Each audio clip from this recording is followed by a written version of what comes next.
a whole inch air mouth, and none of a masan shy if you move a photo solicitors.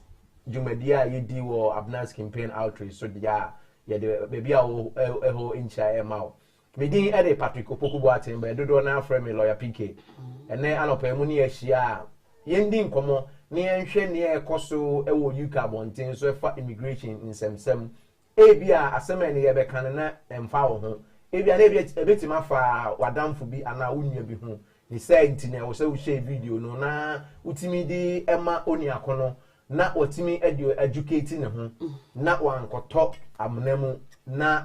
Bibia obey answer no afa emra kwan mu pepepepepepepe dinamoni entina se na yenhwe ne ekoso ewo UK afa immigration nsensam woni yentra se ne yenhwe ne a ekoso ewo UK nsensam eho anso na mema lawyer abemu no yesam obi biara akwaba ye ma wache me pacho wa business campaign ne wotena se ya na abeka no o wunya no wo baabi a ya na abeti asem no nya no wo baabi a eti me pacho share video no na frɛ wunia bi ne ka kire wunia bi se business campaign atena se ena no pay eye book ekura me eye Ghana passport eno ne kura me no me ne wo ba bedin komo ansa na mejaye ama lawyer abemu bi na lawyer dodie wura odie be dosuko business campaign me nya lawyer but I have the knowledge about law eno nti me ba be kire wo nuema bi mu mienu miensa me pa wo chew obi a waware yiyu ni yiyu for lawyer eni mu bedin komo bebre ena ye bedin komo afa yiyu for hom na ye din komo afa wo bi a ne ba ode ne ba kwa akwaje nkrata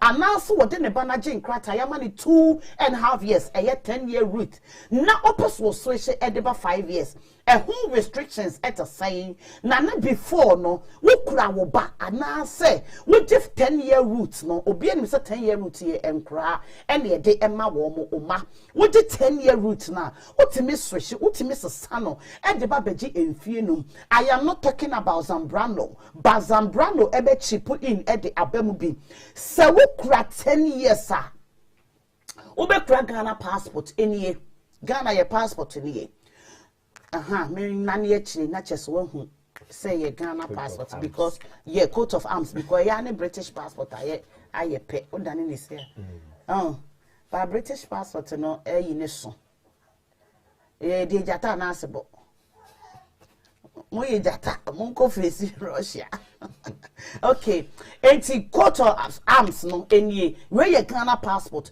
se wo kura wo ba e na wo de je nkrata wo be use book we bi se wo ye aware ana say wo ye dependency meaning extended family member you ni eho e na wo je won krata every year wo ye you descendant wasefo every year you are ube kura eye Ghana passport unkura eye European passport enti obia ugina wo baso e na wo de je enkrata eya na enkrata ne ba ye ma wo 2.5 years ube ko ne sa 10 years 2.5 years no ya na restrictions edaso so wo pese wo so 10 years no e de ba eye enfie enumu a eno so no enfie enumu no still no restrictions edaso lawyer PK menene tenase I am so happy because wo be kire wase ama odubedu suko menebo be kasa wo kasa bebuo mu me gidi se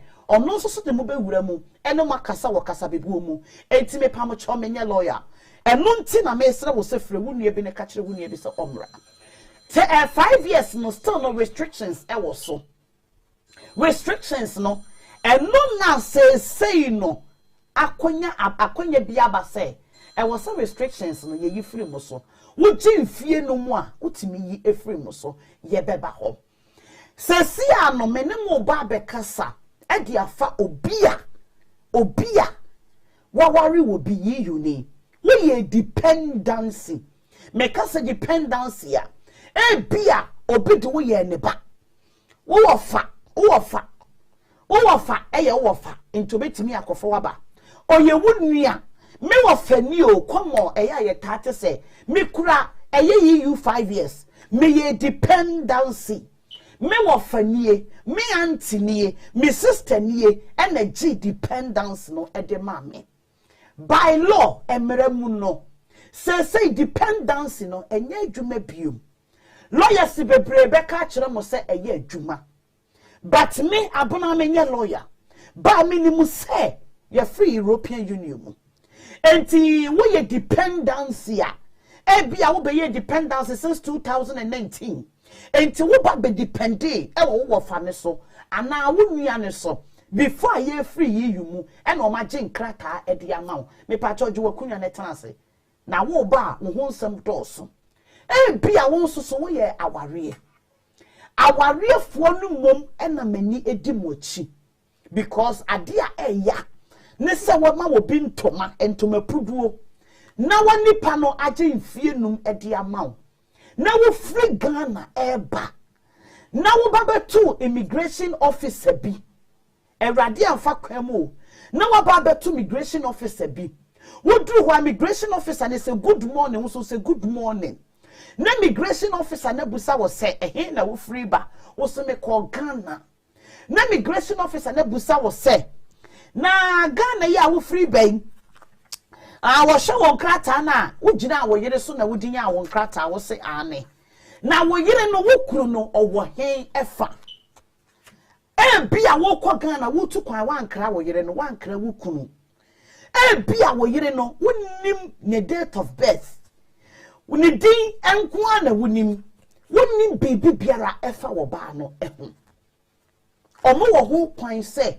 omutimi ka kire wo se obo interrupt na so wentimi a express oba ne ho questions ana be ma ne ho questions wo so mubusa wa omubusa wo na omo wo ho kwan se atoye mu ho na no omudi teni wa na ha na wo mo ka kire wo se wanfa kwan papa so ena gige wo nkrata no omo wo ho kwan wo no officer no a wo gina airport ho no a wo ye adwuma no ne de ne se won check wo passport no keke o wo ho kwan se wo busa wo se o ka kire wo se wonni ho kwan se sa visa na ye de ama no ukura enu ntini ye detaining ne ya je wo nkrata afiri wo nsam wana o wo ho kwan ene ne lawyer e ba bedi enkomo mama men call lawyer so lawyer wo any update e de mame ene yes updates ye be touching the kakra but I think ye be pebre na ye be di hu nkomo e fa EU for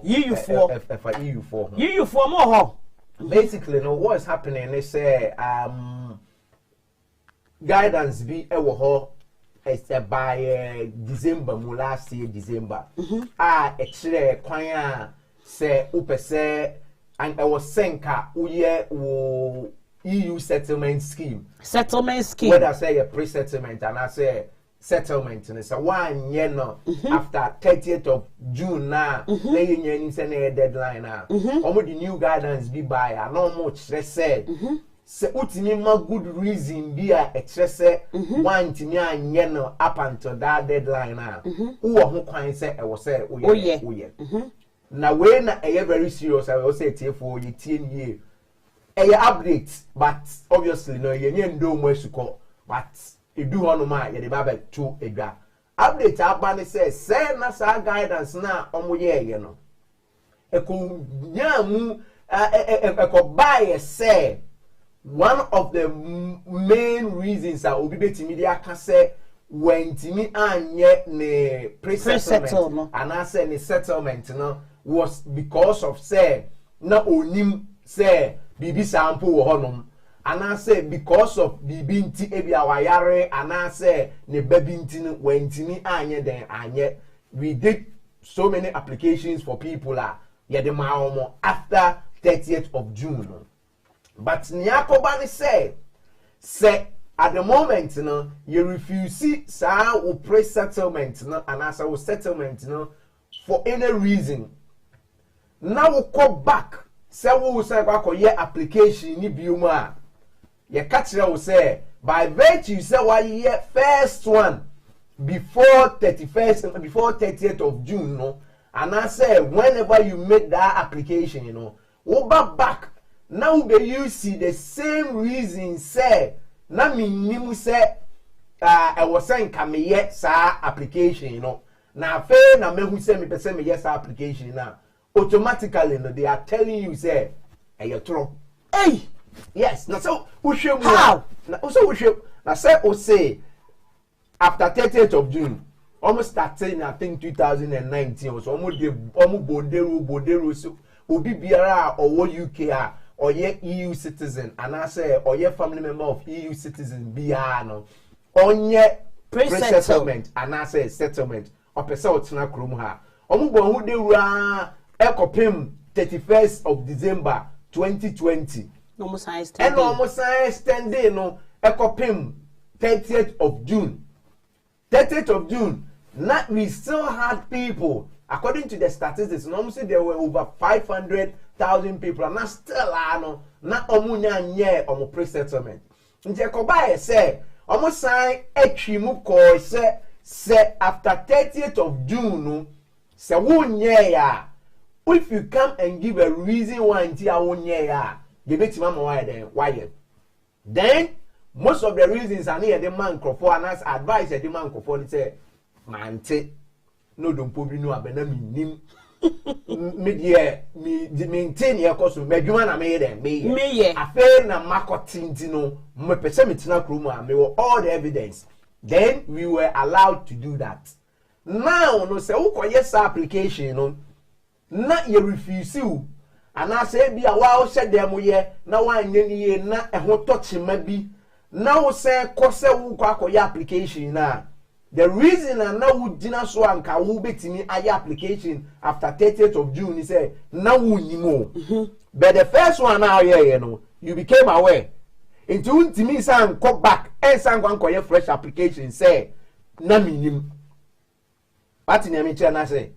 and I'm saying to not just say wo ye ni refuse a you refuse a bia wa ye mistake bi sir na mistake no ma gina so de refuse but uti krom hadada me fa de say bia wa ha 2018 2019 2016 2017 yeah e was see a free mu e ye 2020 31st December bebre anye and wo mo di extension ba ye say nyame ye yadomo a 30th of June or masama another 6 months so what want ne kura no kone koye after 30th of June ni kura no wo mo san de by say obi a wuti kuromi ha wuti mi prove say na wuti kuromi ha na there's a reason ti awanya still na betimi aye okay enti se me a me hye dem still na no menye me ye uni enti se me ankasa me hye dem na se me ye my application no sa afedie me pese me ye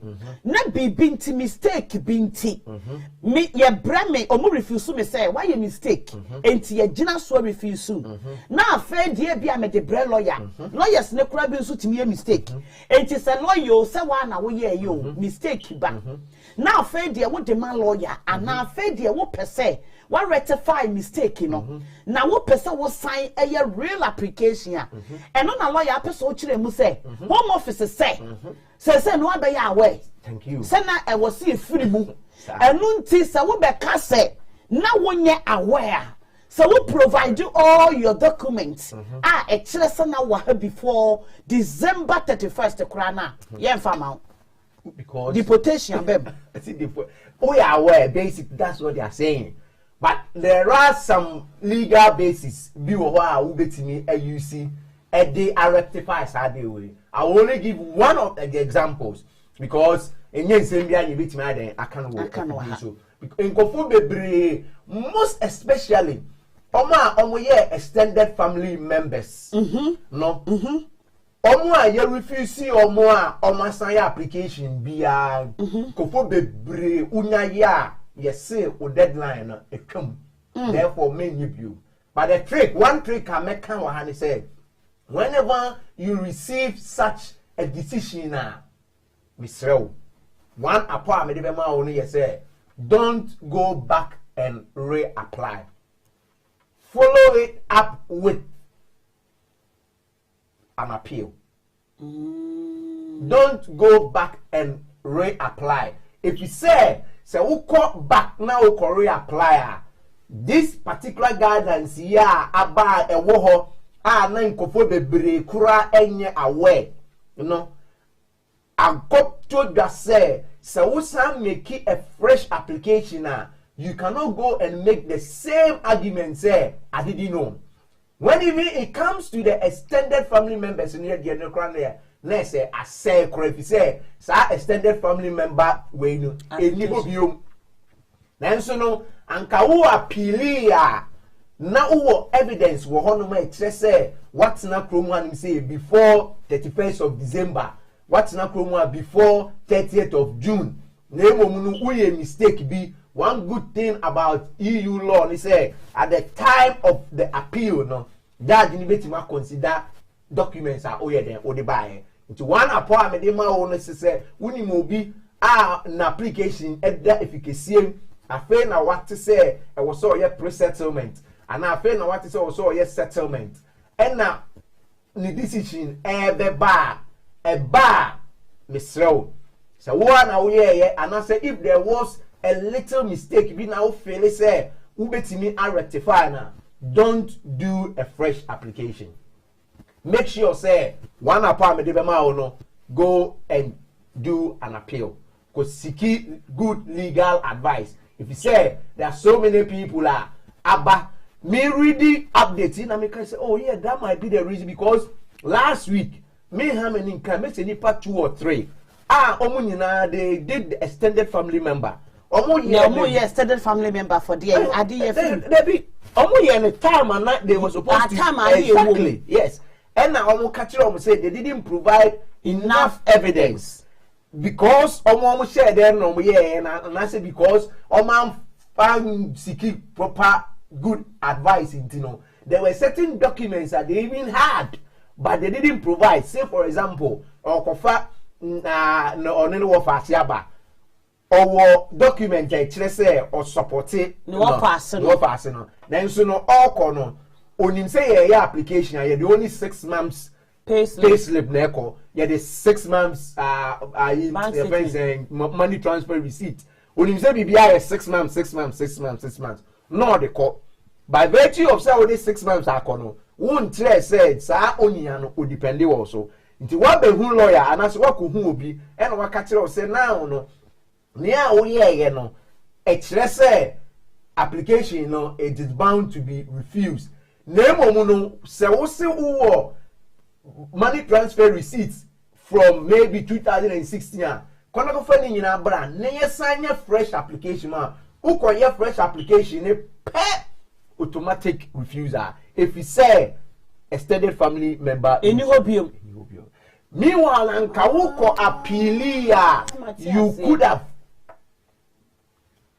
And it's just an update at the moment. Say if unimobi na waye pre-settlement and now waye settlement na afe na waye na you refuse this application na misrel ma obi ama wonye fresh application to America for photo solicitors. Ni all I was say ye ma wono ye be make sure say ye be ye ama fresh application will not help you as per the guidance. Me ready and you say almost challenging home office on it. But at the moment, you don't lose anything. You can appeal and produce the evidence now. No, I must say I wasn't produce the cahono. Into EU for more updating on it. EU for more updating on no 80 me patron. Me wawa. Say will be a crum our European Union 1 year in the settlement. Wawa. 1 year, yes. And yes, I said, yes, deportation, abemo, ye the more cop. And tis a woeful someone, ya, one casano, men said demo and your application. But what day in a permanent nimuni, because I'm your lawyer, Cheremono. We application, no mistake, ba. Now you refuse soon, no one in Nasa, where real apply, I was a one, ya. And one on no deportation, abem. And nothing a bit here say, what bad program is to say, ya, yes, a video was a hanging.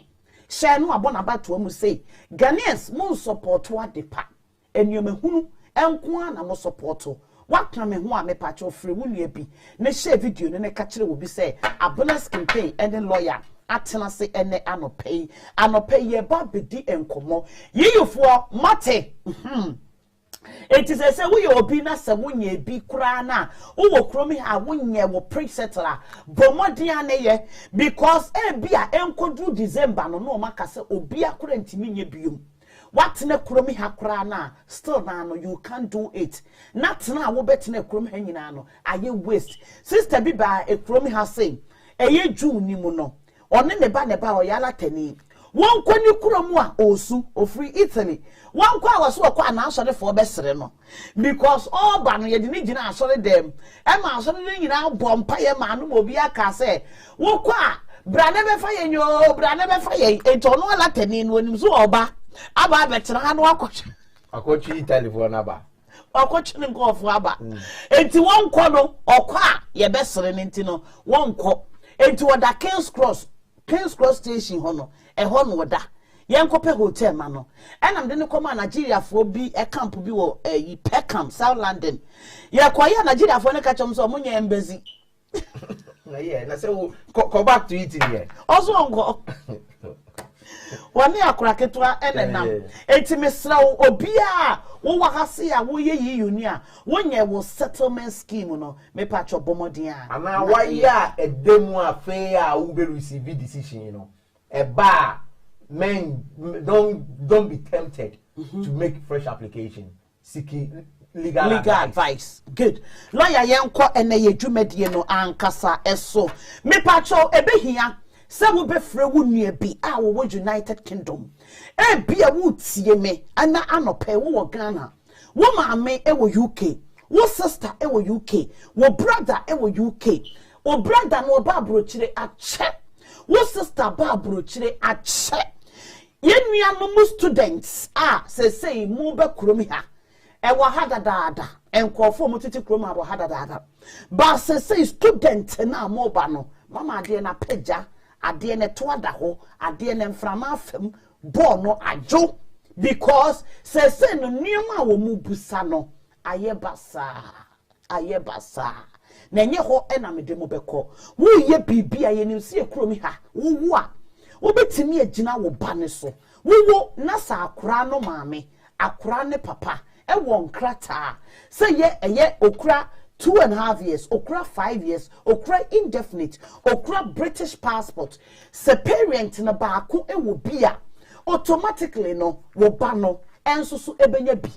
Se wo ba no ne papa ana ne maame ekura British passport and son ye wo akra no automatically no beba be ye British. Na mom se ne maame ana ne papa no ekura e bia 2.5 years. And now we cry indefinite leave to remain. E want Ghana passport ma. Still la no akra ne beba be ye British. Okra 2.5 years or beba be ye Ghanaian. Okra 5 years or beba be ye Ghanaian. Sa ena ekromi ha emra no etie. Na momu no se wo na se wo be ma na oba na ne wo ye no. Or ye British and now okra indefinite. Would they kwaje British passport enye ediama wo bana you're very careful extra multiple careful enunti ene de lawyers ebetena ha de bia no de bia bonus campaign meka yenya ye self lawyers no ye doso ena enye lawyer bia ena wa experience sa nyoma we ebi mo de ko na epeja na mudimirika enkofo bi predodo enkrata eye mia na da bia me betena me kasa monko penkrata but say no enkofo no omahu balu no ajo yena na yeye na wo ma bia another chapter e dia ma yen enti se wo tie me ene na wonim wo bia wonyem wo bewo wa wo hwe wasetena ma wo kunu no wayera na mamu no oba ne papa oba wa wo no ana wanyim on nim ne papa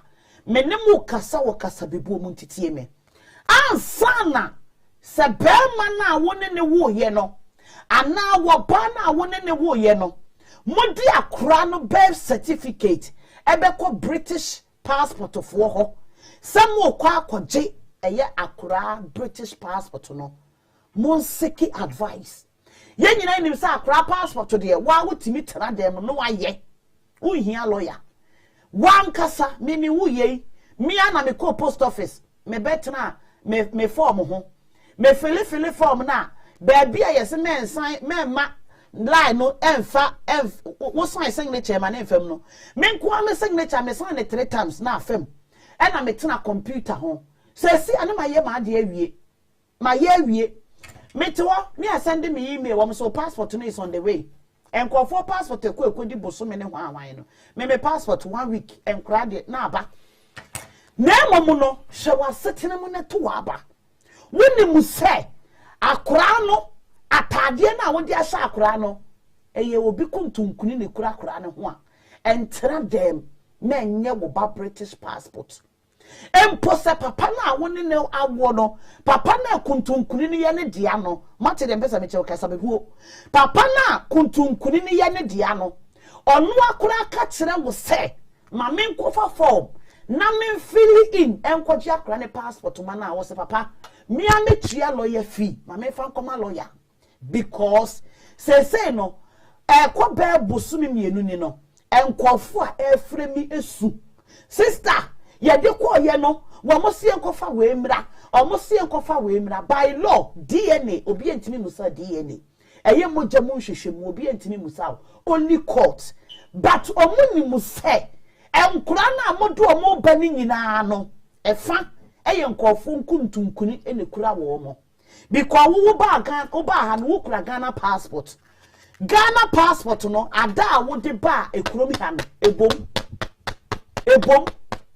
obi nsoso wo wa wo ti kurom ha yes oni nkrata oni Ghana passport ensoso no de obi kuntunkuni na akata ne ba so ye bedi hon komo monye very careful lawyer me kasa minimi zo ye lawyer me se kuntunkuni me kasa afa eye omo a omukura eye 10 years ye nyina ye nim se ansa na wo benya 10-year route no na ugina wo baso e na wo de age nkrata ana awade de ye 10 eye 5 enti wo bia okura 10-year route ogina ne ba eso e bia na ne ba na nya 7 years genuinely ono de oni problem ne ba na nya 7 years e na wo de akwa application ena yama maame no eye 2.5 years akranya 7 years the same akra no enso be kura wo de 2.5 years no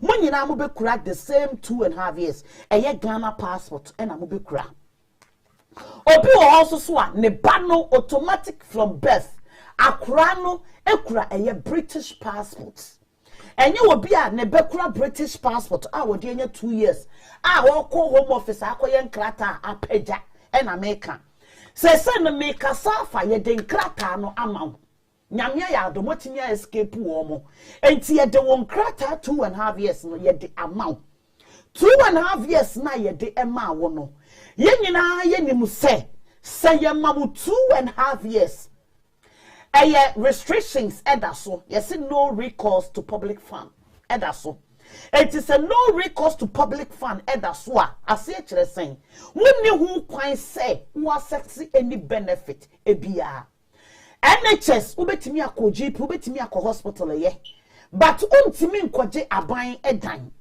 untimi enkoje aban sika eni dia wo beye wo krom ha bi eye free bia no wo enye free emfa mawo enu nti no mo se no recourse to public fund unibi na wotimi eswehye o 10 years no because 10 years ne boarding every year every 2.5 years bia no uko renew one more kakra wo 3,000 pounds so de obeboka enti obi wo ha was me kwa akoji 10 years no e di about 5 years. What the about 5 years now? Still now, no, the restriction is still following you. And no, and a winner lawyer, or mobile me you restrictions, no, at the free so at the amount. Before no me say entisa, and now what the new guidelines about me jama lawyer, na lawyer actually you move. My ceremony may be any so, and me jama lawyer, me mubi. I just say be an amibu question. Me jini said ya me ceremony no matiasi. Lawyer yanko. Obviously,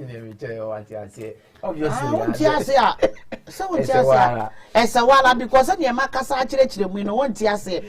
Obisa, please come to the British passport and meba kuntunkurina modia kura modia free frankurano.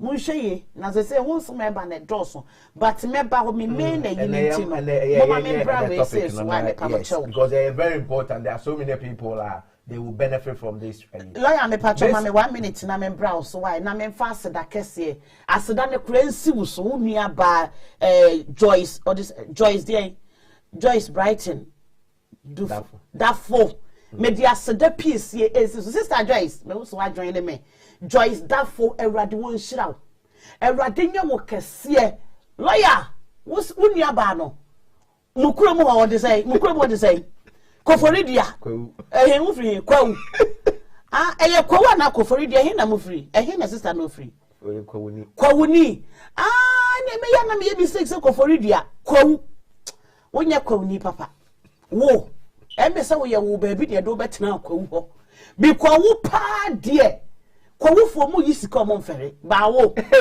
wo sister was surprise me lawyer sister Joyce I said the piece na me dem ma sister me nya hwe ma no wo ofri he wo was say do be free me krom peti ensa ne agrek enura sister yi e de be bosumi me wo ye sister for account ma me what I just want to bless you lawyer me say sister na dia wa ye timi toka we manim say minim kwawu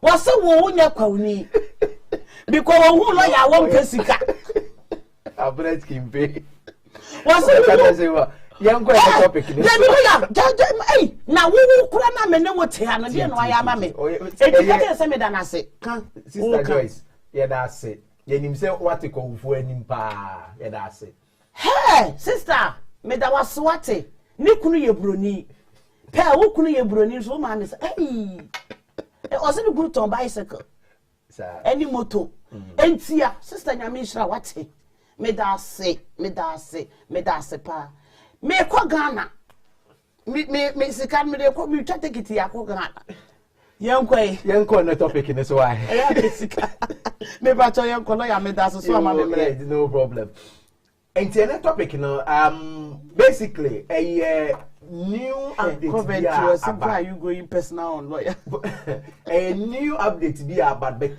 yeah first akwenye so abie nkofo kakra basically no na before I think last week as I update ne bae no na se uwo krom hanim say na wo ye application bia a leave to remain uwo krom hanim say ya leave to remain whether say your family life your private life ukofa oyere ana ukunu ana oba ana uti krom hanim say na wo ye application bia based on wo watena krom hanim say more than 20 years ana say uwo ba wedi 7 years ana say uwo British child Unyanya enkrata pa Home Office automatically impose bibia your friend no recourse to public fund. Correct. Ba be chire mu. Na ekoba ye say ana omutimi enya 5 years normally no most live to remain a 10-year route into indefinite leave to remain. 10-year route. Okay. Ena ebinum ho ware na ba ye mo 5-year route into indefinite leave to remain. Obi also an 10-year route, you know, immediately onya good lawyer just after 1 year no otimi switch ebeshe 5-year route into indefinite leave to remain. Na se sa nkofo na omukita 5 years no omu na me ka omasem before last week update e bae no. Omu na omukita 5 years whether through nikunu anane yere whether say was switching into 5-year route immediately only akoni be application for no recourse to public fund condition to be removed no na efficacy for almost the baden 10-year route ebia na wunim why your agent say na wo kwa akoye bet fine now no mekire kwan a obefa so gofo bebre wo ho ma ho ni kire ho ni ye ya antiase obi o 10 years no obi wa switch about 5 years yes and number ho bi o na number 10 years basically no before last week a new update by as a Home Office for a suspended sadie no na obi a owo 5-year route into indefinite leave to remain onyako na okoye application for no recourse to public fund to be removed automatically no 5-year route no ebono na ye the number 10-year route into indefinite leave to remain. Lawyer, nipa na mu no over the 10 years dada. There be over 5 years. Okay, me ba enti me fa ne say oya aware. Eni ama ne 5 years. Enti oya aware na ye ma ne 5 years no. Me fa ne say bia omo ye British. O ware British ni. Because bi o ware EU ni no, o qualify for benefits on ka ho. Oh, okay, lawyer ya mo nkyere me mu ye. He enti lawyer person o kire say obi a ware British ni. Yama the 5-year route no to indefinite, leading it to indefinite no. Near the restrictions at one so. Yes. Because we you need qualify ASCCA. You need what your benefit. And to be our British ni. And answer we did our basso, and one of your beba ho. But say near Casa British, wawari British near 1 year 5 years. 1 year 5 years, now lawyer pursue tray say. Near the restrictions at all, so 2.5 years, 2.5 years, we become 2. Until the first 2.5 years, no restrictions that was so. And be a during you 2.5 years, no what be until we pursue any restrictions need full so that you can access benefits. And be so cry now we person who go school. Circumstances be person who go school. And now say be a be no here benefit. You need a support. One become liability. Be what be liability be at that community so because we a bear man who could 5 years akonekoye adwuma akranka ho but be na wo circumstances asesa na be awakoti ato e wo se wontimi nkwa adwuma ma benefit eno nti no wakwa sa wo aye lawyer na so chim mo miskafo ria na wo say wo ko apply for benefits enti wo ko yi no recourse to public fund every wo so eno na lawyer say before no na wo koya application say be ama wo me pe benefit me pese me go school me pe benefit me pra me pe benefit na wo mo hye wo situation no mo yifiri wo su wi a wo 5 years na nka de beti indefinite no wo mo de wo be ba join 10 years for how that was the law. Person wo kire me that was the law. Any yes see you they say open here public fund enti no Sankofoni nyina na nom kita 5-year route into indefinite leave to remain no. Sankofoni nyina automatically you no recourse to public fund na if you spare you do over 10-year route. And on last week ya Home Office did good news about say obi biara or 5-year route into indefinite leave to remain no. So o qualify na ye sa no recourse to public fund na a condition a want leave to remain so na ye sa de na still no oni akono obe go with the 5-year route, which is good news. And nu and a photo solicitors ye pese ye kire nkofo if you say nkofo bebre wo they didn't even know say sa restriction na eda omonkrata na so no omu wo ho akwanya say omubeyi sa restriction na eden every so ntinene no ye be trem say there is a possibility say ye mawo 2 years whether say a 10-year route whether say a 5-year route into indefinite leave to remain who won kwan say ye da no recourse to public fund no if you ho because of circumstance assessor it can be disability, it can be mental, it can be even financial, it can be because of akora wa wonu entino u circumstance assessor. Therefore sa restriction na e wo so no e be affect untino yenyi sa restriction no enye dey infuse so.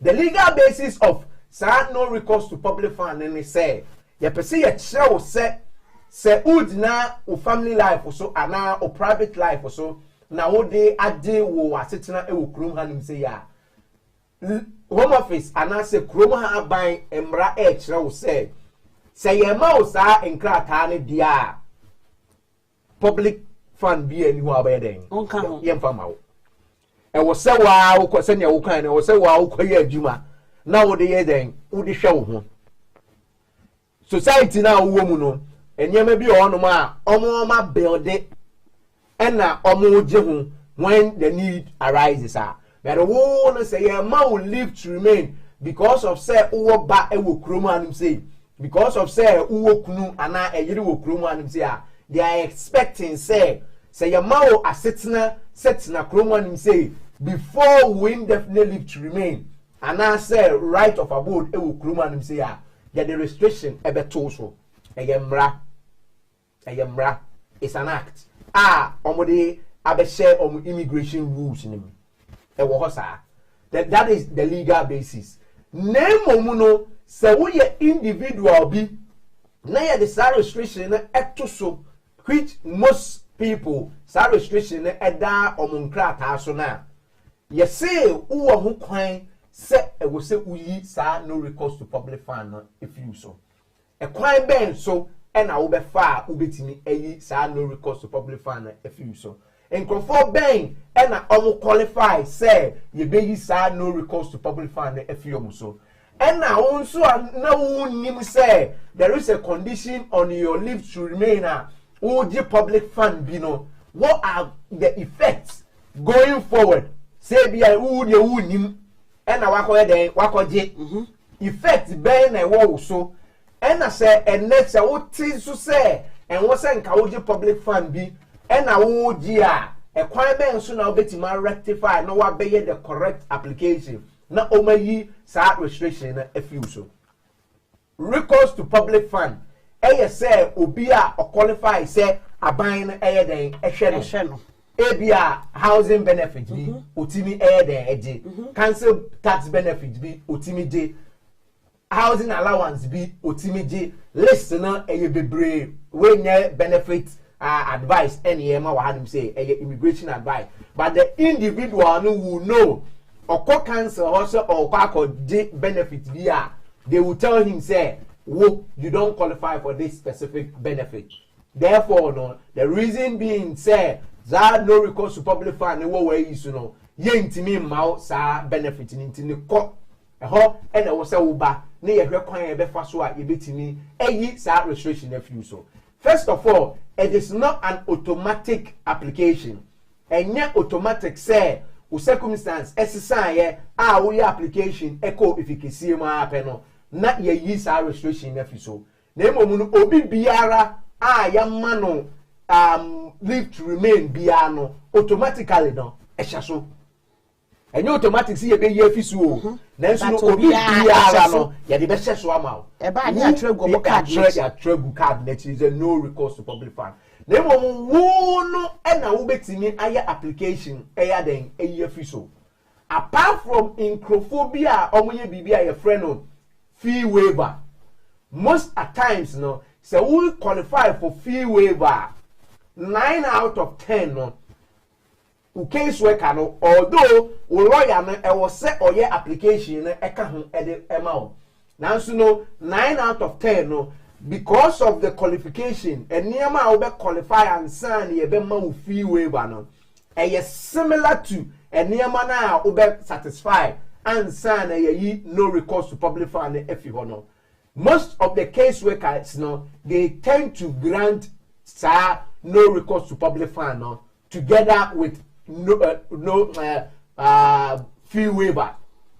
It's these are the only times feel that no recourse to public fund no ebia o first time we be now 2.5 years now no recourse to public fund so that will be the only time there is a possibility but there no cry no an application need to be made so that they will consider your specific situation and sign ye be no recourse to public fund if you edeba de na wo betimi atiana situation ben na uwo mu a there is a possibility see you be no recourse to public fund if you so one I will say wo kire say we are destitute potokasem sa na ye ka no nanso me try say me kire mu e wo twi mu ye ka say obi ye destitute a na ye pese ye kire ni say oni akono oni baabi da ana say oni sika a obetimi ape baby ayeden ada na sitinemu ayeden if you go down into it krana ye pese ye kire say sebe oyo ohiani say if circumstance na say uye ohiani a that is one of the requirements. Intino, Yamfani say, Yamau 2.5 years, no. At the moment, because of say, Uwa abofra baako, abofra mienu, abofra miensa. Time about 2.5, first 2.5 years, no. Nay, only your British child, one nepe, and an hour, and your mouth 2.5 years. But the circumstance are sister to the extent to say, U baba be ye uhieni. Baby, I would no untini any day ent now. If you say, a mofrana be de, mofrana be me and son. A honomono, you might be deemed as say you are destitute. A biome 2. Say ye sa restriction and few swa. Uba be ye uhieni. That is the second requirement I was satisfy. Entino baako why you ohiani baako uni baby da uni sika uni hwe. Second one say argument you be make am say was satisfy and say ye sa at restriction and few so a uba be you ohiani uba be da abonten sika uni be to aduane adi ene wo ma no unye de wunya. Third one, uwo abofra bia se yen sa restriction en few so a sa abofra no ni welfare will be at a detriment. Meaning say yen sa restriction en few so a uwo abofra bi wo hono ma sebe abofra ne enya sika emfanto aduane ndi anase abofra ne enya baby enye de enda. Ebiom e wo say wo kire say wo living condition anase utibiem no financially no ukita low income to the extent say sa nyema na mebubo so destitute abofra ewomu no because of wo low income entino wo lifestyle anase wo living condition no will be affected and ebiom ebe affected abofra na owo na sa nyema enen ya makan no se wutie mi ana wo hwe mi ene na o feel say you fall into that category dia ye program na frɛ na ye hwe kwan ye be fa so a ye betimi ayi sa enyema no ana say no recourse to public fund afi ho se ni ye nyina ye nimu no krom ha bibia ya ye bia no ye bomra na ye sefa evidence ebe den ebe ka ho enti na nye say ye de ya no aka keke say ye destitute and say ye ohiani a yenyi baby da and say abofra bi ewo wabra boma say ye ni sa no recourse to public fund and fi a ne ho be kire no and say me financial circumstances so bad say me living conditions ain't yet perfect. They would need evidence. One of the evidence are would be kire say ampa uyo hieni uni baby dano say at the moment there is an eviction notice baby a wote no ye tu afi ho so we be ka say we be destitute e was say we say uni baby te. How are you going to prove say uni baby te? One of the evidence I will be show say uni baby te no say yama eviction notice and I say baby a wote no wo fiewura say ye den 250 honum akokota atre say wo ye den e wo say 250 ho therefore no 250 honum unya baby enda na sa restriction na that will live to remain so no e be affect o ama wa be da abontintino omunyi emfi ho na ye the sa eviction notice na and I say eviction paper who fiewura den apamo no na ye de akire no ebiom se wo say wo gina say the fact say ye ni sa restriction ne emfi ho ama wo a wo ba be yo hiani na wunya baby enna na wuntimi access public fund dia e wo say ultimate show with evidence. I will tie that one in with your living condition. E hono no e wo say wo kire say you have low income. E hono no and I would do bank statement any who pay slip eba be kire say ampa me low income living condition so poor to the extent to say so man yi sa no recourse to public fund ni restriction we enfi me so a ma ba be ye uheni me nya ba bi a me den meda o bank statement e be kire sa bank statement na e ba no nso no e wo se ye kire evidence se asem na wo kan e ye no kware enye sa bank statement na wo dey ba na wo ye shopping or Harrods enye sa bank statement na wo dey ba na wo phone bill £60 a month. I don't know how it's saying. And yes, our bank statements now wo dey ba na o monthly shopping. Wo big shops. Titi sika fi our bank statement nim. And yes, our bank statement na obi etua usika egu sa bank statement. Me wo low income to the extent say man yi sa no recourse to public fund enfi nia mode atoso amame na meba be yo hiani mi nya baby ameda abofra bi a mehwe no saa abofra no ono obeden obetimi aye homeless anase obed destitute onya baby enye den enna ebiomu se eba se abofra bi a wo hwe no anase wo situation na wo mu no wo disability bi anase wo mental problem bi a automatically no it's an evidence to show say recourse to public fund no whether say a woo whether say a ubawo they need to take that off so that there are certain benefits who as a disabled person no who as a mentally challenged person no e wo hu kwan say wo sanka we den utimi access a e wo say omo ye den omo yi sa de no e ye den efiu so ebio baby a wote no say e so crowded to the extent say wawo emofra 3 and wawo emofra 4 and wawo emofra even mienu but before na ye ma and after ye ma 2.5 years na sa ankora no enye den emaye if there is evidence a chere say report a chere say baby a woni nkola ne te no eye overcrowded that evidence no enko a chere say wuntimi enkwa adwuma efise wo hwe sa ankora no ena sa ankora no nso no omu wo overcrowded house and say flat mo a ye betime use sa evidence no e dia yeden e dia koyi no recourse to public fund no ayeden efi ho say ye koyi no recourse to public fund ni efi ho ma wa say dem bi kan no enye automatic e application na ye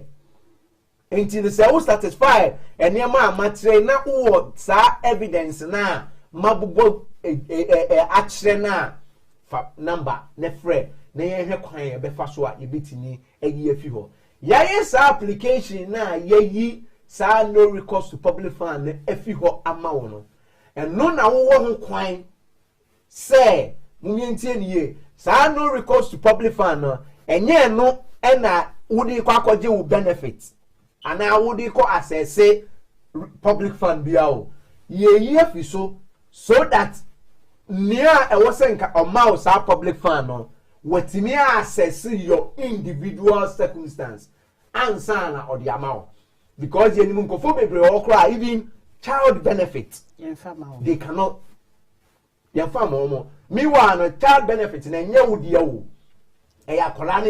but because when you know restriction was common child benefit cry no yem mawo housing benefit council tax benefit there are so many there are a list of them ye no recourse to public fund if you are then you are able to go to the appropriate quarters now I go catch you say now no me live to remain na ye dia mame a 2.5 years no there is no restriction mon checking me say whether I qualify for housing benefit, whether I qualify for this particular benefit or not. A hollow, and as a way ye no recourse to public fund name fiwa, and no namunity ye. So when ye now assess our benefits now, and who's in so say.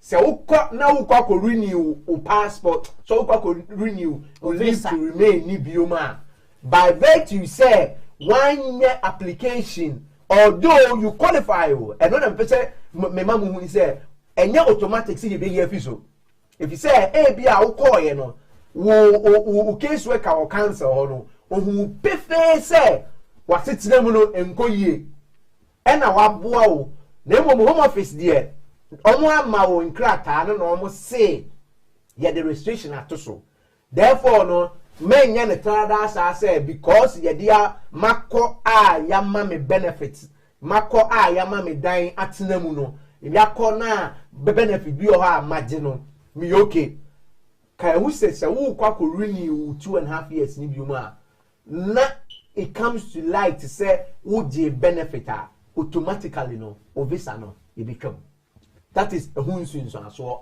eyede ewo ho. That is why it is very very important to say wo ba be yes application no na we yi sa no recourse to public fund if you so that when the time comes now we kwa ko renew visa na sa visa na ye dia ma wo kra no ye den ye nkam. If you say there is a possibility say although we qualify say we renew visa no na emomu no ye be catch you say time I ma wo first 2.5 years no one make application and yi sa registration and view so and na wo call ye and na wo call this benefit no therefore no wo visa ne kra no ye mfa mo bio ni ye to aso ne de du ho no ma ye be den ye be di nkomo but I don't wish to say we be caught into that situation. That is why and what say we den we make application e bi omu nso no say who yes application we are because minimum nkofo bebre a o ma adwen o say ye yisa no recourse to public fund if o so a automatically every time bi amako renew bia no ye be ye fi so heavy sanity you have to reapply. Wow. If you say u circumstance na ye dina so the ma wo first one no asesa e bia na asesa you have to make another application to let them know say oh still no me circumstance na me wo mu no etisa. That is why enye ade a ye de be ma osa e wo say we make it, don't take it for granted say oh ye mama first 2.5 years ni ye mama no recourse to public fund ye yifi so automatically no me feel say this particular one so no ye be yefi so ana say ye yefi so and until me continue say meje me benefit bi a me ye den meje mo me yenye careful about that. Ne make catch one say there are certain benefits bi on mo a minimum say nkofo bebre are entitled but because of say yatro or may so no recourse to public fund they don't take it. But make a few ones be actually so that if Obia catcher would have said, hey, men continue have benefits no. If you say, oh, continue have benefit now, who could renew visa? Young farmer, benefit to me. You can entitlement draw. Say benefits me. Young farmer said, wow, ewo jumam. Na yesi beje maternity pay and yet recourse to public fund. Maternity pay into omoje. I was say ultimate. Statutory sick pay and yet recourse to public fund. Who can say oje. The others no say if you are person who call GR, you come and contact us and we will tell you whether say you qualify or not.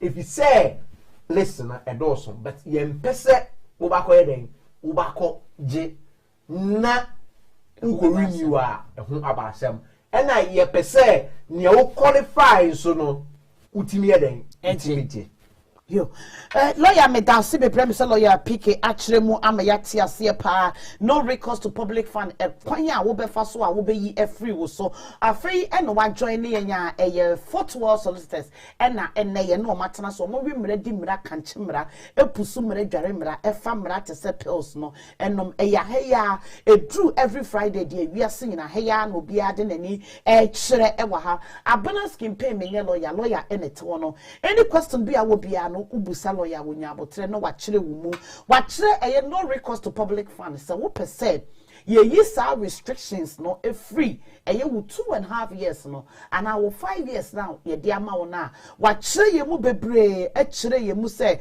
e was someone we obi a we destitute we desperate no wa kire mu say wo bi a wa wo sha wa brabo no woni boafo wo baabi e bi a wo fie retu ana wo da abonten enkofo e ne support wo bi o ye destitute no e bi a wo nanfofo kra na e ma wo sika edididi e bi na di sika to account mu obi wo ho so ana wo fie ra etu obi wo a wo ye adwuma ankasa but we income ba na wo te wo danka wo ti we ya sika aka won sem no kra no wontimi mfa ne di na e bia na wo ba wo mane kra no ba ko ana mienu e bia wontimi nkwa adwuma mpo na wakọ akoye adwuma e dia ba be hwe akra ba akopɛ ana enkra mienu wontimi oka ebesi so say e bia no obi with disability bi e bia wo mental disability e bi nso so kra no stress bi wonom stress adro enema bebre oka e di besi so say e bi nso kra na wo ba akra ne wo disabilities bi wontimi nya akra ne wo e bia dia PT in itself say o bank statement we need to prove say ampa we destitute wo bank statement na ebekire wo se bank statement no se we ye wo bi a wo ye shopping e wo Harrods wo ye deda ne horo wo ye shopping e wo Harrods wo ye shopping online shops akese e Debenham Suffragette John Louis whatever name them da bia ya tsika every account why your direct debit bebre tap and na account every month bia wo the 1,000 kusie wo Ghana wo the 1,000 ko Ghana wo ba be ka kire you can buy so we destitute already no you are disqualified na momo no wo mo ba no mo hwe wo bank statement no why you be any bank statement no bosome so ayente wo telephone bill £60 yente insurance yente we ya o hwe wo bank statement na omutimi approve ma say no enipa we dey we heavily destitute lawyer what about say me bank statement only bank statement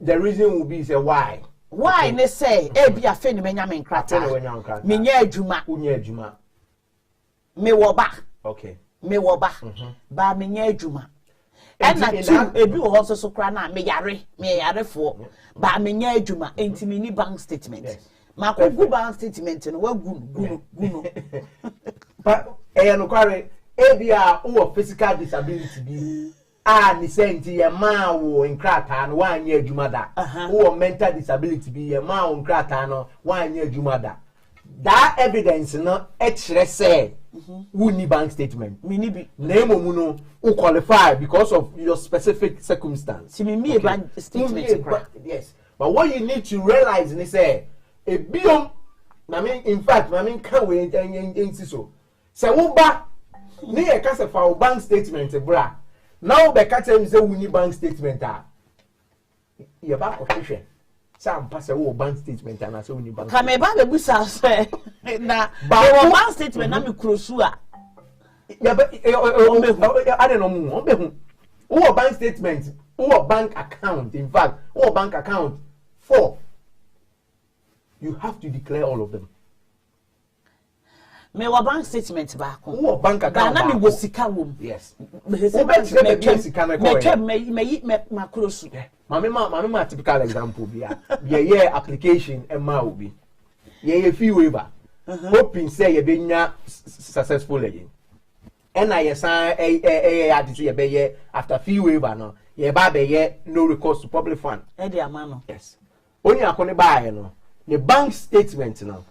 No 2 bank statements. No on the personal one and the business one. Obviously, say in the business. On your agency or the back because list of bank statements there the my say or personal bank statement. No the buy. When you must home office the buy on back. Say no bounce back loan.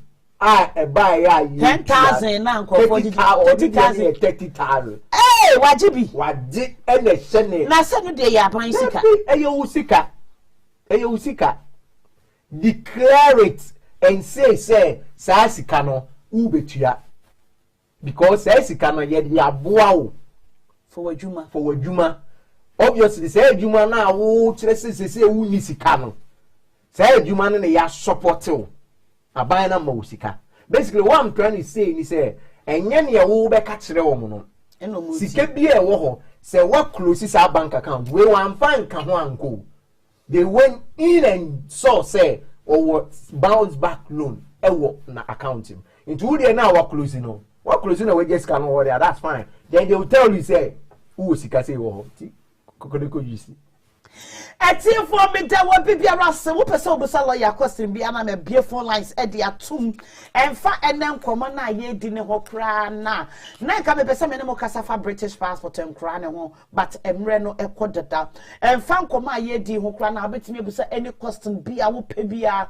full free lawyer PK e wa ha obekire wo ade wo pese wo ye bia se wo apply wa wo pe visa e de aba brochire wo pese wo ye won krata question bia pese obusa bia me pacho obetimi yiwa no nko ade a obeyiwa no numbers no 00447502422799 all the three numbers no e was screen so etimi pacho mo so amohwe me amunim me studios numbers no me pacho mo betimi e de atoso e de amma me numbers me ese nyina no mo fanto so ma me na wa wo pese wo frɛ lawyer bia no any question bia me pacho wo baso a eye toto na wayi wabusa lawyer edi amame na waye wachire wu emu lawyer me pacho ma me san enfa wo enkomu ebiem wo asa omo ehwe no obi a wo 10 years a wo pese wo switch eba eye 5 years wo kan wo mo maye aware obi o pese wo switch ba eye 5 years no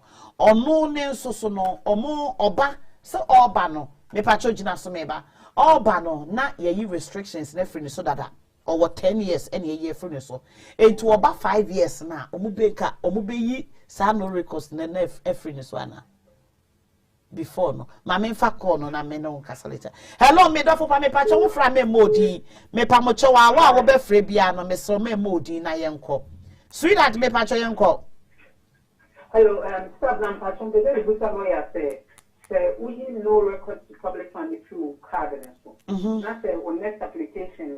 Say we our first time now. We put down 2.5. Second one, okay, and also we throw this brain and now we with the 5 years. Is it possible? Say, but we are there. And I say because of what just benefits in the 5 years maybe now.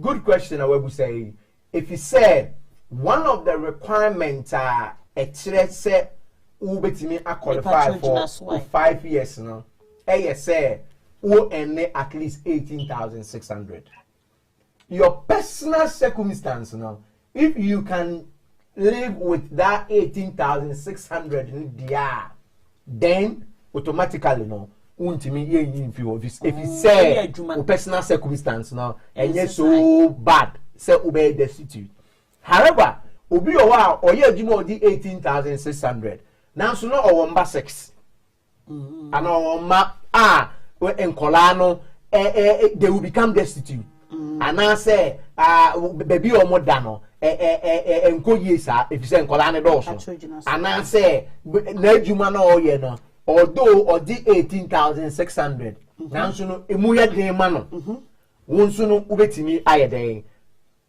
a qualify however say base ujina the fact is over 5 years na 18,600 dia typically no you will not be so broke sir. Hello me da for pa me pacho yenko. Hello sister, good morning. Me chia oni lawyer. Me ga show hello. Ma boy ye bebe na pacho de tell me this lawyer say. Me no me brand is na yama ba ku mi tenu. For 2 years so am passing. What's me pese me mu bi ma. Me say sa no make me dey. Papa no me to am passing bi apa na. Me pacho who say the ocean pass no de matiase but who say what question it the same who say I say them pacho me pese me mu bi mo na. Me to me the papa ni bi akọ because me dey near 2.5. na 2.5 no 2.5 no ye den na wunya 2.5 years me dey free me ba ho me pacho oba no 7 years ana kuntunkuni I was 6 years now. and oba no eye kuntunkuni na ade ne je brete 2 years Me papa na kata na ojeman na mbeta me wu biem I just want to so I am passing. Okay. Madam, that's me as in class. I'm a friend. Say, oh, abofrana obewo no.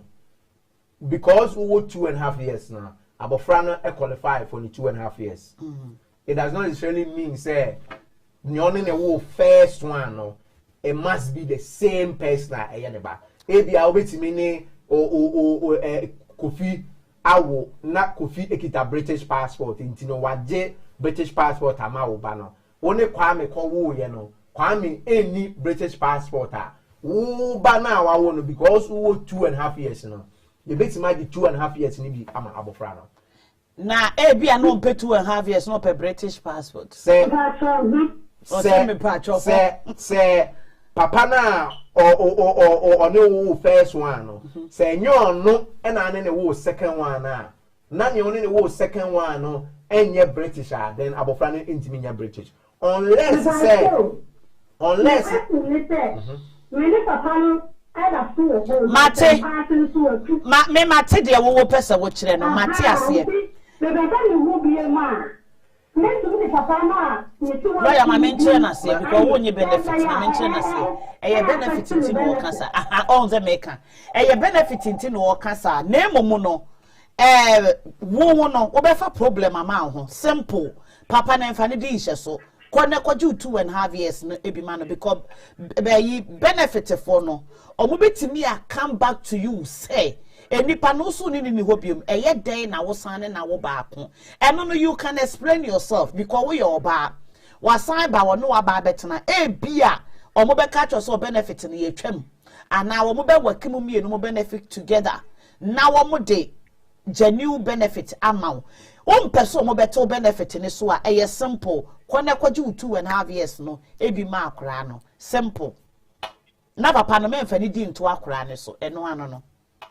Okay. No, my son, that's happening. Mommy, Papa, did just let me maybe to charge the capability. What's my idea? Oh, wouldn't be. That makes me a cabali 3 piano. Kaba only mean casa later. Yes. Yen casa. Why? Yen casa later. Hello, me do for Pami Pacho Yanko. Hello. Hey, maybe I told my boss when you're moving us what in a Ghana call into or Beboka. Yes, darling, Yanko. Why what Ghana no Yanko? Good morning. Good morning. Maybe I told bonnet off for mammy. Patrol. The last time we see a program now, okay, about a very health care, now, can say a very OB pass B1 test, like all from. It is a very well there, like Nipan or pass B1 test, no, and I call this so called war sponsor now. But what's next? Me Pacho, from after the program, why, Nian Casa, why? Hello, me do for me Pacho Yanko. Me Pacho sweet at a wa. Pacho, I would far any program before. You know, my work, I will have make it interest, but no one can get an interest. And I'll be there. Maybe I'm going to apply passport number. So now we can indefinitely live to remain our abofrana automatically and abofrana be British into waiting my apply. I think I remember the dynamics that indefinitely live to remain, but I know why to get no or no yes status me and Pama. Yes, yes, because we can indefinitely into abofrana benyabi. Okay. Hello, me do for Pami Pacho Yanko, I was Yanko. Hello? Yes, darling, it's really Yanko. Good afternoon. Well, good afternoon. My question is based on benefit, as I saying, me number of 5 years card. I'm here EU and as EU. Now, no, I'm free.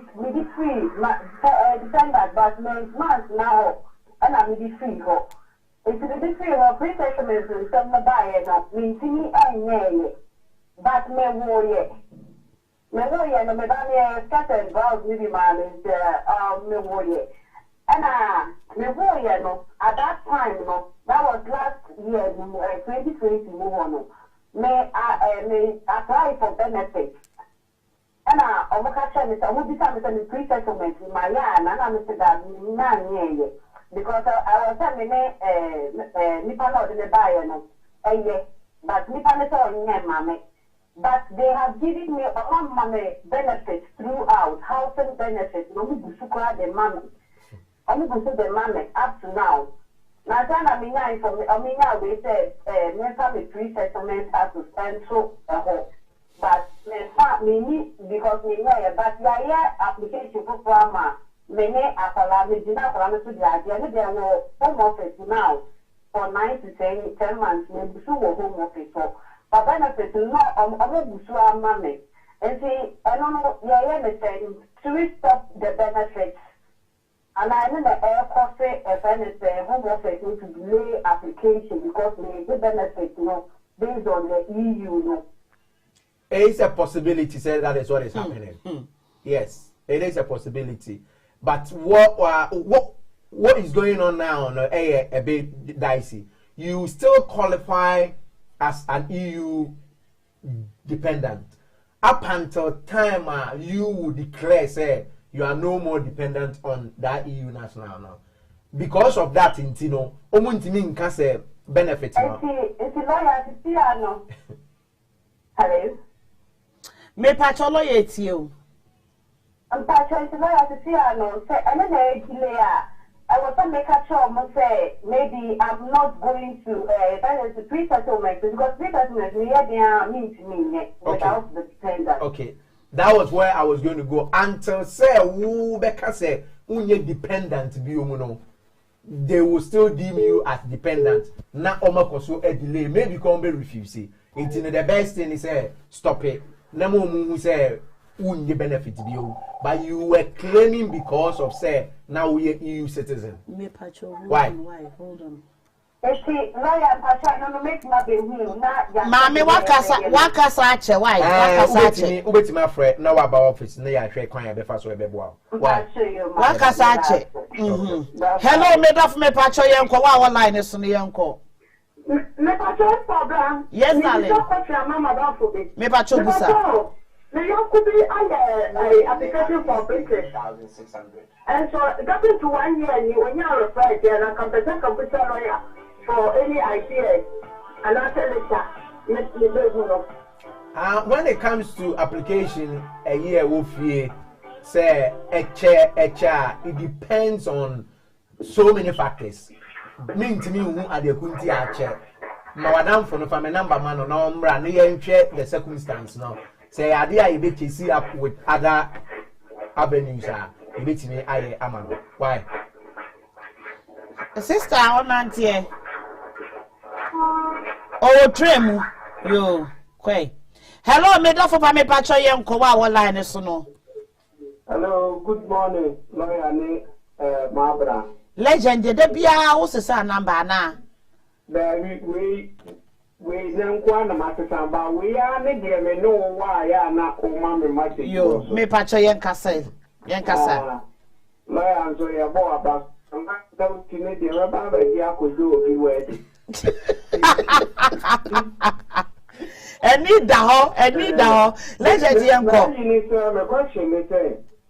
And then lawyer and some called you na come you for but meaning you need be so alone so no ni kuna ko fa na ba wo kura all about them kola mi nu bai akoye ewo hearing impair ana wa ba wu mi nu so oni na ba wu mi nu wa ha but for now no bema no ene ne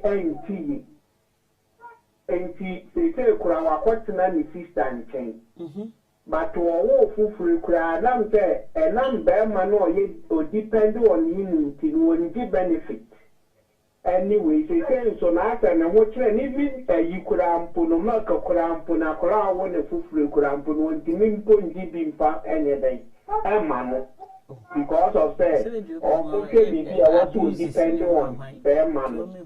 And it is a program about my even our report from and the DP, I might give the number some woman be we are more man and letters. I say, now I live bear man on free bear money fee. I may say what ni sister, ni cousin and change. And then call for now and fans who crack it here. But because of bear money intino, ultimate give benefit They say, "Oh, say any panel obey thing because when you do my or akola or ye disabled or no one do omuko school sa kofa or money when see what too destitute." Okay, you lawyer you are no. Now or any crew no or two or Fihipa. New crew near you knew free him. Okay, Finland. Okay, Nick EU na enkolane ebinu ye EU for. Aha, enkolane de okofa o mo wale o ba ni fie le ba no send ye be ma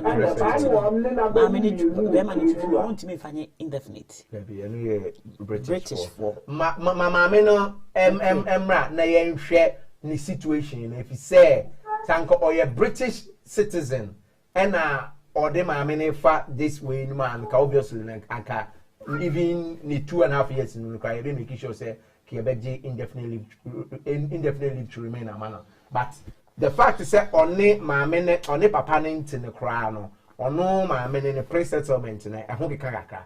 But on Fred na share a coin be first one. If there is something to me father abuses now walk any acquired disability benefits.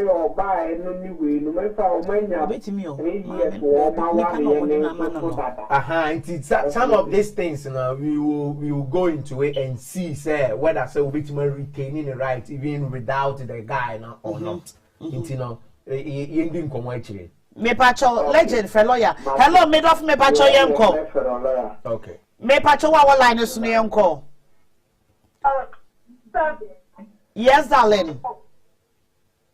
Then I'm a friend. Let the name of home office. 2020 December. Me renew me 2.5 years. Me been a make renew. Up to now, am I? 2 years. The meaning the reason here, 2 years. Yeah. Say, when it comes to application, I call chewo if you can see more. With my experience, I mean, what side you my way, 9 out of 10 no application here chewo if you can see no. Not it means a question mark. Question mark. So on let me tell you. It might be say bibia koso before this particular application. And omugusu ye investigation, omuhwehwem. Enunti ena a check kakra no. Nanso no say ayade a check to this extent 2 years. It was say I don't know say 1 hour yeah and as a lawyer na yema. Sister 1 hour application no. A lawyer na yema me. 2 years. What's the way you renew? My child 5 years we can work 3 times. If you are not BBO, but fair enough. What can happen is say I was say only akona or assist my own application, you know. Or follow up. It needs to go to another level. That level obviously me main can of video so. I was say another level because tell them can BBO but it's only when you know and I'll be who say I am pa BBO but the coin be fast so I who say BBO no. I was a lawyer no yeah. Obanu what you say? Onya 7 years na ujina ne so na 10 years. So one only papa ekura British passport. Ono ane papa pa ho. Aye. Okay. Only lawyer ne kasa na pa fe lawyer. Na wo feel say oba ba instruct me na ma tuma di akiri ama wa. Me so metimi aboa in that regard. Why? So much. And 2 years de kwanwa. Hello, made of me pacho yenko wa wo so no. Yes, darling. Major sos. Now, we was 10-year appearance room. Now, the third one, I could do. Now, not after 1 month of summer, the 5 and 2. But now, said that he form on but unfortunately, no, you see my picking wrong form. And we have got delay, you say 1 month. Time of movie, and you buy a say, you be picky anyway, wrong, no, not after I and your mama is silly, a new one, 82. But and what we quickly now, we two years now, we almost in the art, and one paper with the documents in Ablata. I thought now, now my. Come it be said. Everyone said, right, for not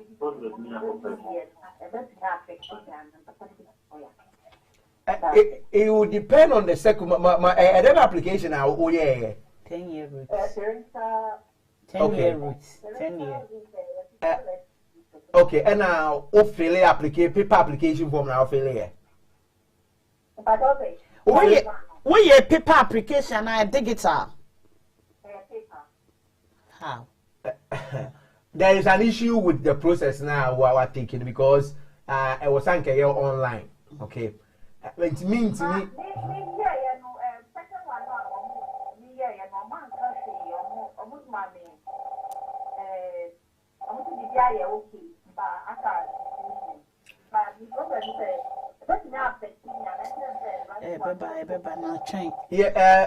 Mean just say be affected and I say affected, but the first premise in the crowd, and yet I don't know say it is done like that. My experience in say I was say online. You're wrong, you know, say you share a check a crana ma o say oh yeah no better how many months in here? I didn't October. Last year. Second one now 2 years to November. Okay, yen check kakra na yen decision on the ba. On decision ne ba whether someone reject the application and someone make a decision no mama ya aware na we go through the next stage. Why? Me tell you ba first one mommy software to my you. And see after now they reject it send me the I don't know, Mama was nothing here say I'm a lawyer. You don't need to stop a Juma. And yes, now be away Juma as soon as Sika. Oh, Sika de will be and Clatta, de Drew Clatta, so Nessica, some Oh, Bossia or so, Sika, you will be. What you say?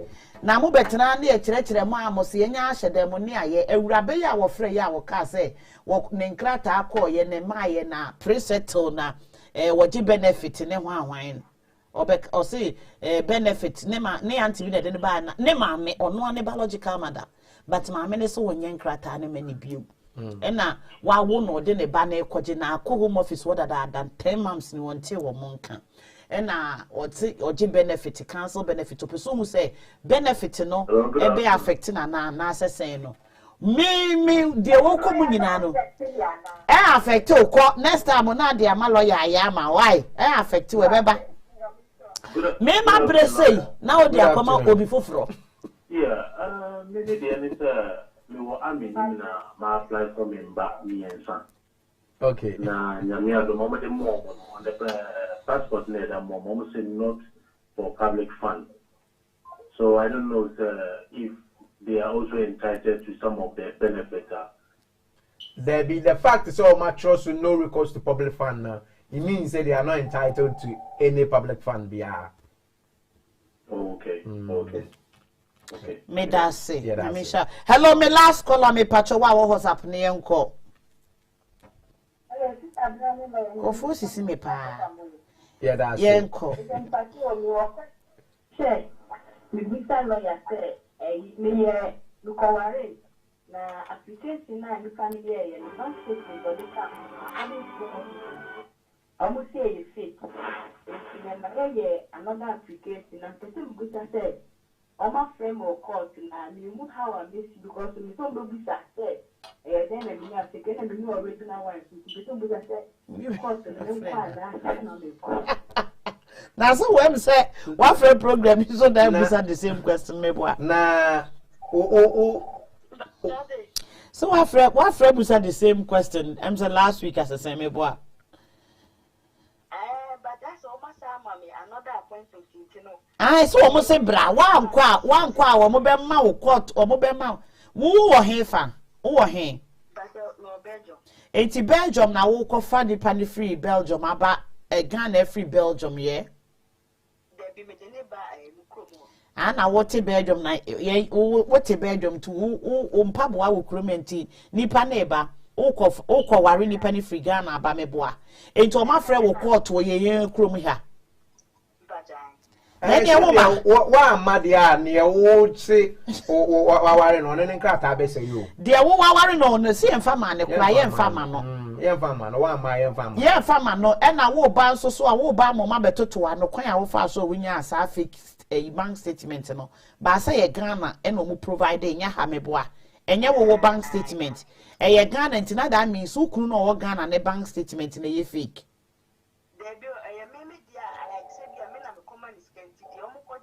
Enti wo no awo abroche no bank statement a wo de kono no maye bi wo Ghana ho ama me yentimi nchire but oba omo betoto ano they will find out why. All right. Yeah. Enti no wo pa ajai na wo jai anipa no so wo Ghana ne so no wa je ne ntoma afa koma no there be menje ntoma but just say hello.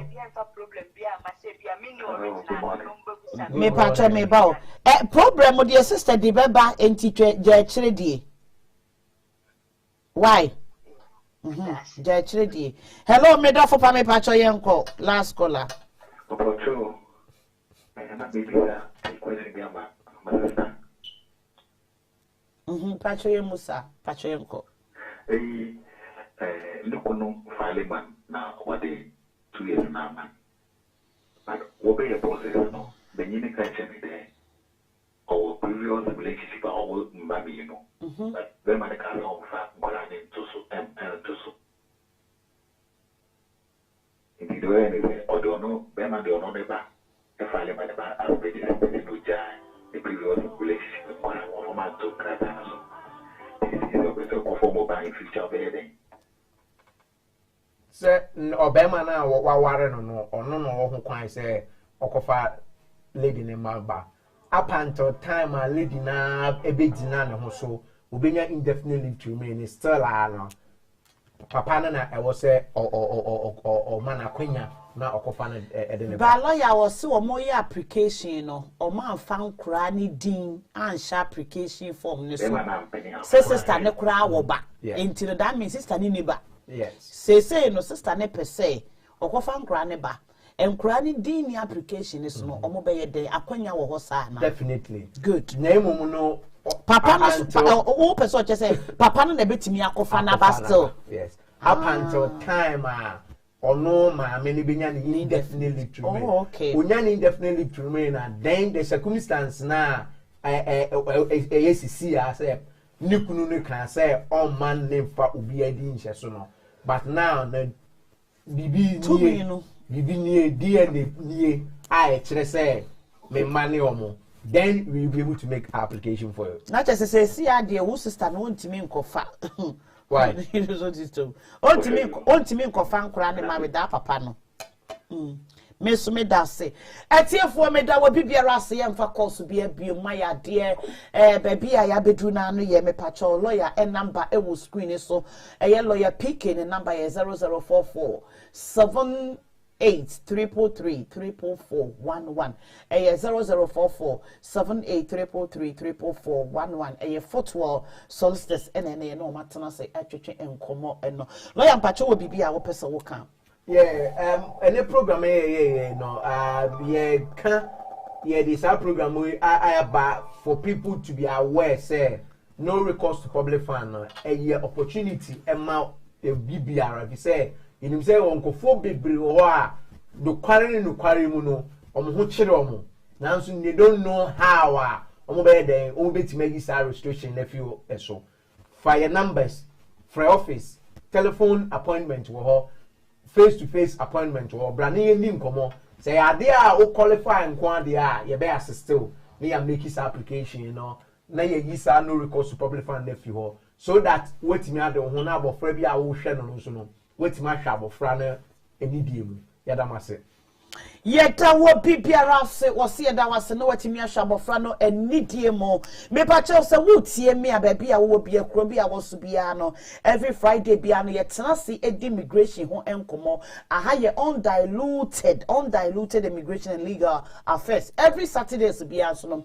abena skin pay metena se fa wusu no wo dadwene wo hawo me kan ye bibia be se mitiri masere ewrabe bia no a wo bi frɛ me 2 days ago mekuma be frame me na mekuma na make us sister abna lady B aye will complain na mama why then I am complain or see I or the asem be down na asem no the be down one can be ama no abna skin pay me kan okre lawyer oye lawyer me pa cho what mam 1 minute me fa de se me kokuo kofori dua kuo na kofori dua fo ekuo no me maami wu a ye ma me £500 na £500 o mo de ma me no me ye yi a mo ba yi na e wo se me ma mo to ba ko yi no ye kofori dua fo kuo no mo ma me yi no ma na mo se me fa me se mo fa misika e ma me na mo de makotena ba bia akodi matam so hye mo de makoma bia radio station bi na radio station no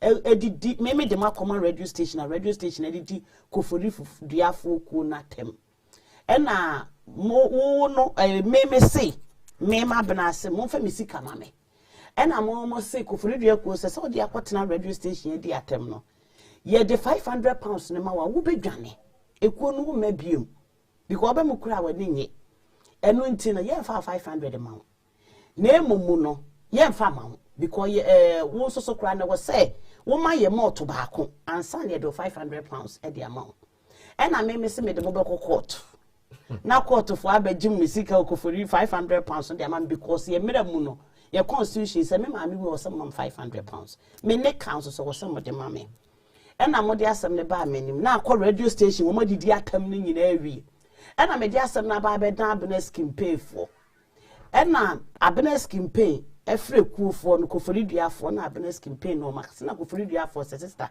se ye de sika 500 ne mana obedwane na chese wasisi yan enti wakodi di atabo so kra radio station so na me sikuo no wonwane obetenem because mo de £500 mana onwane ekuofo ne se la ye kwani de enyi ni bio because se ne wo timidi akodi di atam no woje sika na obedwane na chese yan aboka na me se ne sa na tie dia skin pain na modi asema bedwane no sa na tie dia sika bia wotwe bia no okumu fa na ade ma no na omo take sika na omo so ke abena wo sika wotwe nyina no wokuo ni mu nyina na ye £50 ti £50 na de be £500 de adwane enti ene ye do £50 a wo ba ye wotwe nyina ebe maw enam se ne mo fa ma no ne kuo no mo fa ne ye ya moja na chenchina abena ase me de mo court nam se court bi edi wa ejiji kuo sika na mo lawyer mpacho se me kofori duafo ko metimi de mo court akoji mi sika it would depend normally ko ni a charity omo register enti omo ana ebo fanfe no ma ye party no ma gigi dues no mo de we ma mi wo de ama no but I kind of feel for sa or if you say o hwe say oni o man kokro bi betimi adiska o kire o ma ku ni bi o me kwekofo na anya ade ekuofo no honestly ekuofo na anya ade okay abena skin pe wodi wusu ne o meme pe no kre de justice enye say wo ba me ni obi ankonkokon eduru meme nda bia wo de bo asemo ebedan skin pen abena skin pen ne mpanyefo a ye kan say mintimi enforce obi a mintimi chichiri obi a wo de wa asem abedan abena skin pen a ba bia papeye dada no me de beto mintimi enforce obi sa chinchina etwan say de bi na emomu no ye de no kore na ye adwuma enioma enye ye bia wo bi eda baabi obi ewu da baabi abena skin pain me na mabusua ye beboa eye skin pain outreach akwantuo mu nsam ye boa bi nso so a bia watese Ghana ni baabi sabi wo mu da baabi awrade adom abena skin pain ebetimi aboa me ne mpanyemfo ya waresem obi de wa babrochire ode ukotu slavery me pacho contact abena skin pain atsam bia eboro wo so ekire wo so no eno na de beka de beda abena skin pain a oka woni bie asam na edema no obeboa ama ye de ye ene pepe ye ato ye na me kanfo e de ama so snacky snacks na efre wo no wo ye party wo ye wedding wo ye engagement wo ye bibi biara me pacho na wo de bedan eye snacky snacks a all your event nyina no omo be ye e de ama Brago catering services to monsa from me Brago say for all your events me pacho contact contact Brago K3 services Kumasi market sefre wo mo na bedi wudwa nyinara ewo Kumasi market emo pekam na wo mo enye onuane nyina all the Ghana organic food nyina no free Kumasi market na omo ene woni ensawoso cosmot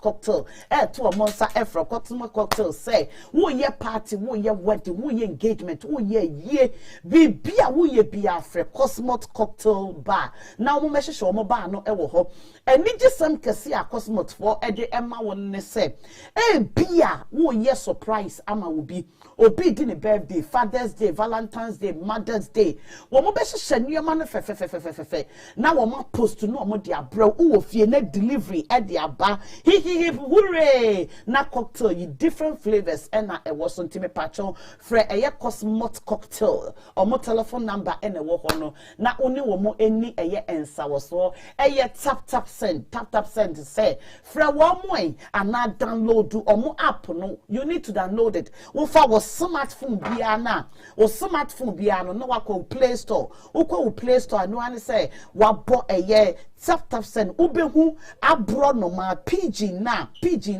ne body no eye green no na no ye black e no wa de red esa na pampem eye tap send money na wa download do e no an say wo feel with details wo email wo telephone number wo date of birth na wo de access security wise eye very intact very very good security wise obi a me usika eni gisem kese pa e wo tap eni no say me pacho wo send sika kai say wo do wo promo code eye skin pain e be so na when you £5 extra $5 extra and a €5 extra.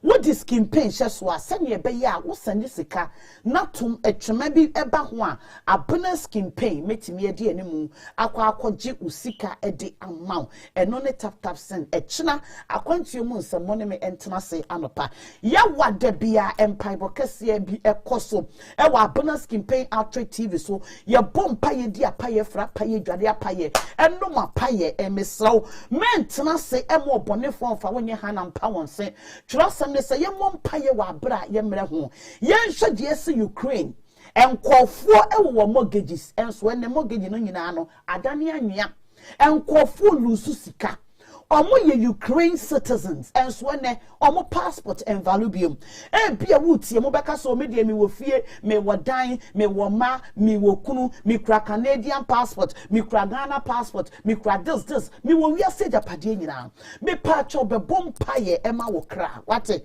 bompaye e wa abra wo mre ho enye ne honam ne moja na enya ye ne wiema tufo empanyindie abaye krekere e na enya ye ne omo e na enya enti mesraw empaibo de hu hia abra me wie program ya me sorry frame me program so na me wie a wote ho ana wusu wodwene ho a wonte ase yes sister bi wo so won krata akodem 2 years ni bra ne be bompaye bra wo gi bibi na se bibi adekoro na wo twe no ema na bibi kuram eye yare bi ne da wo so me patchment na se ema yare no enku bra ne be bompaye eye awaresem be ma bia ba wo life ma no agya no okọ oba bia ba wo life ma no agya no okọ bra minua be ma bra ne enso yensa emompaye wate na de awurade enam emergency a waso ye no ebra dwene ntiase so wo ma so ayeden wa wie school wo padwuma wo nya adwuma nye wo towade ayento obia esi nuoma ewo no nko esi nuoma na afọ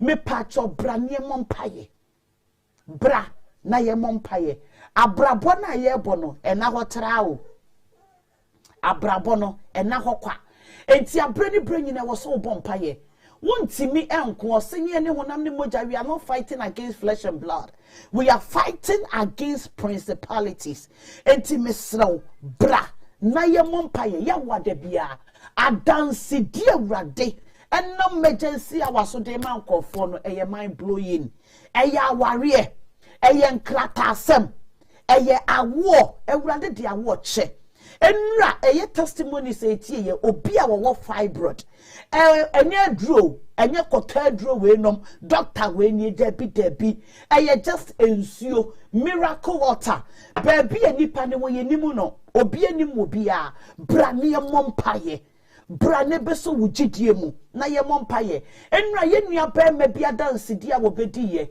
wa ba brochire for 20 or say 18 years wa ba brochire you can have for 18 years enkrata anye se won pa bio wa try enyeye wa se me ne asofo akesefo ne nam asofo mu wodi wo Ghana enkom hye ye hye me da bia enso na me nhu me ho ano abra wo join emergency awa ewrade enkrata na ye eye ofa ne fom me patcho bra wate na ye mompaye na de wo ho ade bia akyekyere wo bia wo ko wani menyeye oba wachi enyeye obonefo de yare ato so diabetes ene da wo so cancer ene da wo so ne ewrade na emergency awa so ye no ebro so de ewrade nya bida miracle ewrade nya bida e wo emergency awa no it does not exist na chese ebini ho because obia doctors eso won da last 2 weeks program emergency hour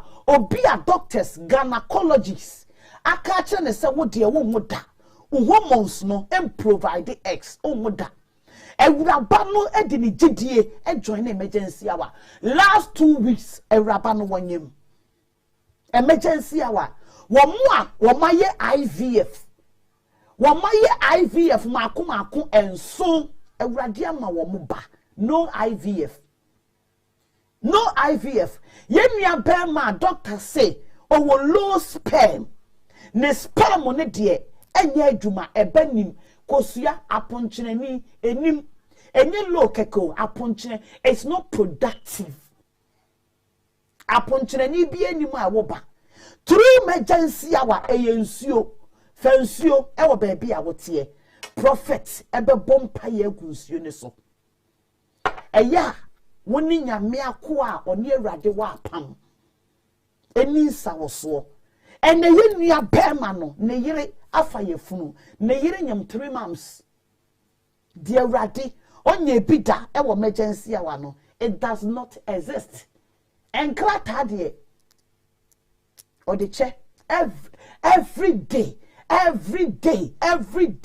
enkofo mo frɛ eye dede enkofo mo frɛ anti abona emergency awa god wa ye bi enti mesrawo ya wade bibiara bra na ye mompaye na ewurade eni wo bedi niye wa hyede mo so ache bra wo so ache wonye niomani wo ye Thomas me pacho bra na ewurade improve nchirawo prophet Greg and when the 40 days fasting a length or length season enti me pacho wutie me na wo pesa woni no bompaye ana wo pesa wo do prayer request ebrena me pacho betimi afre no ana wo frɛ me a me de ne number ebema wo test me sa wo pe prophet Greg number ewiye bremu no enye ba bia na wo so wo do tipimpimo Trust me kura ka se mre ne bekwa wi ya enipa asum baye ye de ye penkom hye ye de enkom wo ba emergency awa enkom hye no ewurade de ma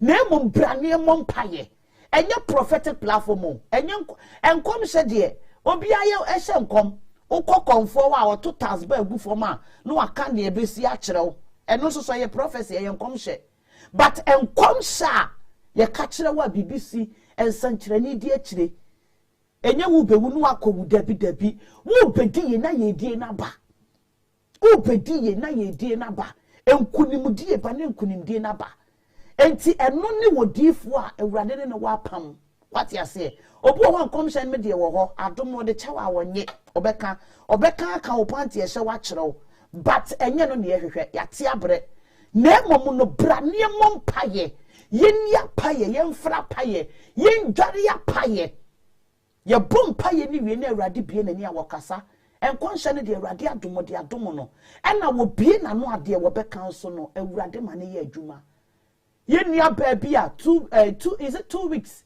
last week prophet ekan se wo bi nan ya to adu testimonies ne de wo ho me nia ba ma bi me boni din a wo ye popular pa ofre was de nyame ye na bra dwene ntiase so yare ben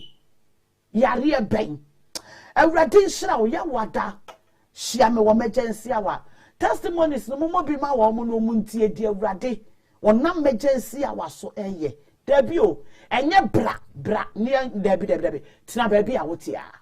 There is no distance in the spirit. February to be favored. Say you were March prophetic Greg say March we ya ye woman no. Eye ono yire so no dia seta etoso momo. Enra homa church was around 12 me frel.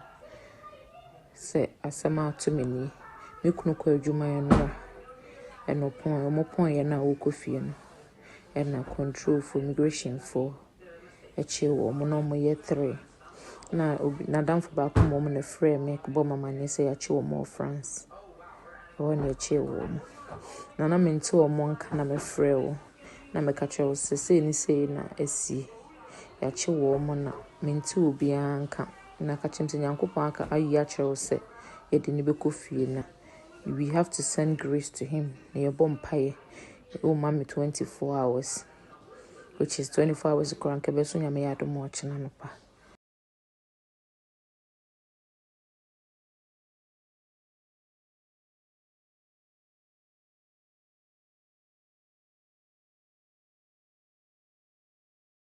Na me sa frɛ wo me frɛ wo me se mente o mon kana so yemfa ye wo yefunu to wo ne mo mpaye na nyame behye ne ho animonyam ti enwumre ya me ye nka me se be frɛ na maka se still na mente o mon ko customer ye worried na me fa phone se me frɛ me hu se nipa na me frɛ na me nya no e frɛ me ye no se ye ja wo kunu wo na ye ja no na mienu na e ka ho ne de omo ye do ma sipin mo ye do mo ko Ghana papa se ne na wo kasa hu se me kunu Nyankopon ya cho se ye de na e ko Ghana no but you are sending grace Nyankopon ti be ja no pa ye ja no mo ye miensa ono nko ani ja no ono nko ani ja no enase a eni kapia na mde ma asaforade afede to so bi nyame hia wo so nya me ho adaje so ahoma time me frɛ cry was time ukrom ha obi anya saa time no emfa wo phone obi okro beda odum no phone me frɛ wo 12 a.m. na 10 past 12 a.m. na me frɛ ahoma che so fa phone ne me kasaye de bom pa ma me kransa na office nya me hira no nko so anya wo kese kusi so be kese pa me da wase nya me hira pa.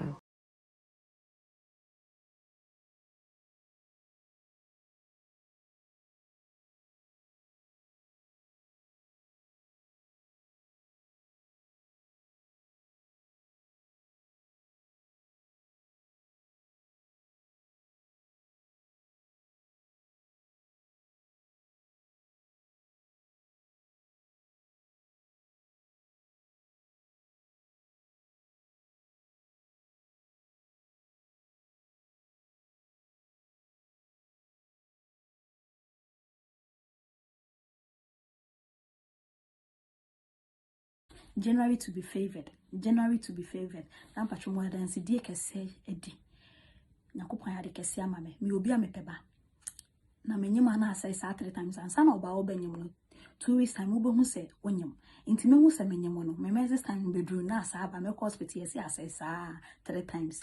Nti no last 2 weeks ya me ye emergency hour. Nti ye yampa ibonu we Thursday. Ye yampa ibonu we na ne numre na me die me som die na me kɔ adwuma na kotifo bebree na bonten ho a omo gina nkofo na bra bi ka kyem se ma me nkɔ enso mbe ha me nti mi di na kyi na ompe dan bi ma me na me nkohim nti mi di na kyi na nkofo omo ba na so di ekyi na ye kɔhye dan na bra na ka kyem se me yim bie pono nkɔpem se obi bom a yempie every back door no ni ndwane nti no okoye nti na hye dan no obi board dan nti yembie na me bie back one na back door na bla na ka kire ye no ye bie nti ye bie na ye kɔ no na ye hu afu na omo de garden na de anchi afu no nti no me ye ma dwen se me kɔ afu no nti me dem na ba kɔsi afu no na me de ba kɔ be ka ho ma ya me ntumi nsi afu no na omo di me kyin ka se me ngina nkyɛn na omo nye de omo mfo kɔ afu no na omo nyina tumi kɔ afu me nkwa me de me ntumi nkɔ afu no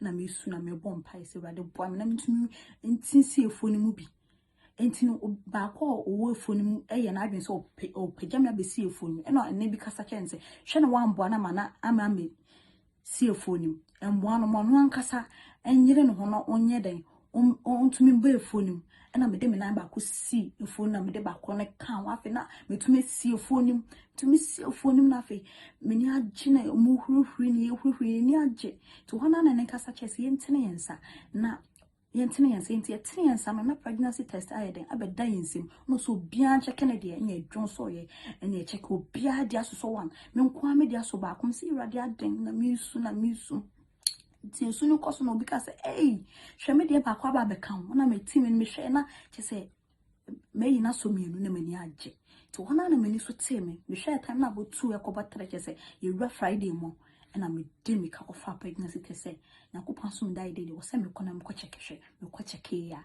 na menyo me sa irade me da wase ayem ti say de me som dai no na me de nya me ase na me da mo si irade me sro bo me fru ya to so for idi ma ne nse no ma nyima ya ascend me so bo me e ma ne nse into Friday no adichin Friday Saturday Sunday Monday Tuesday Wednesday Thursday last week ya into no me obi a emergency hour no ene me medwuma no enkota ma ye mpaibo na me so me ye edwuma nti no eya me sheto na ma ye de makoye edwuma nti me sheto na makoye edwuma ti me ye edwuma na bibi kasa che me se me nje edwuma na me nko na me cha edwuma na me ko nti me faafo na me ye de me tie da na mo bo mpaye within 2 minutes na da aka se girl bi onyuma na sense 3 times we kan wa 4 times ni yem hihye no atuna yem hihye e ma no nsuo ma me bo mpaye ma no aye Thursday ya na da bom pai mam na me digidi pai bono na da bom pai mame afi Thursday no afi anche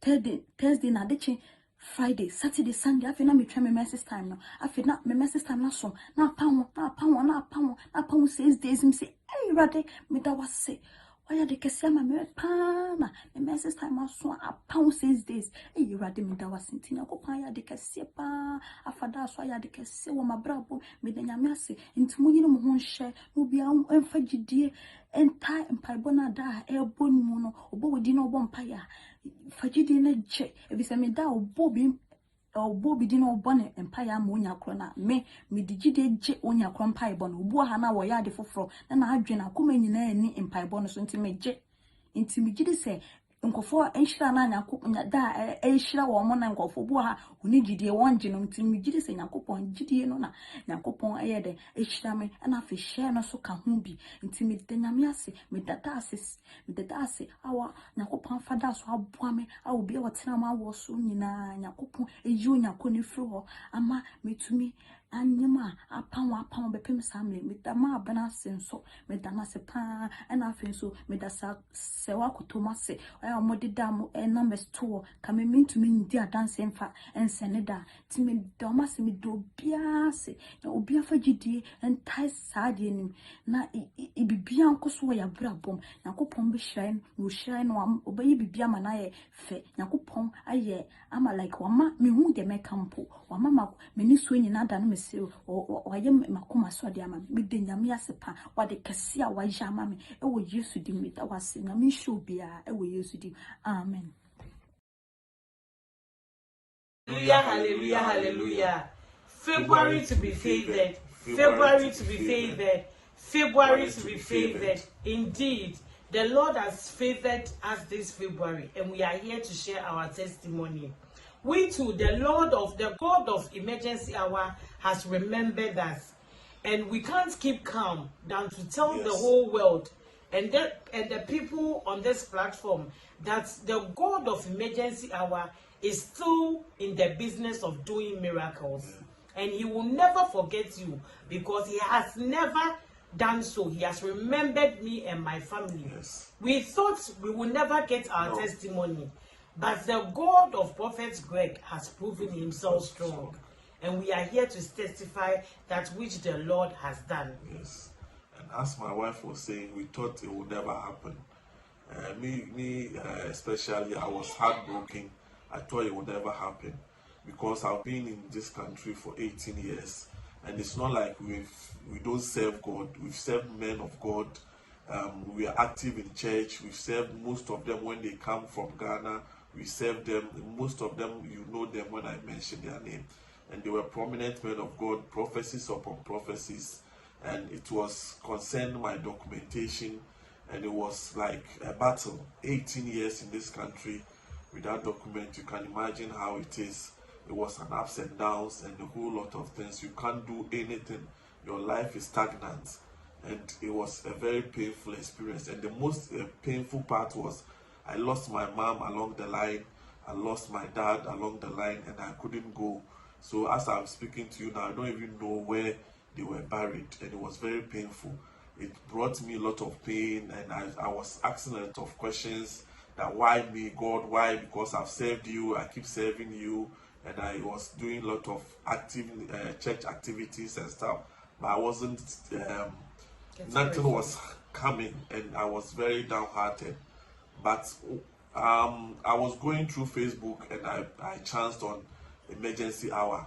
That was last year August, and I said, let me try this God of emergency hour and see. So I told my wife. Then we started praying with them, and I called Prophet Greg.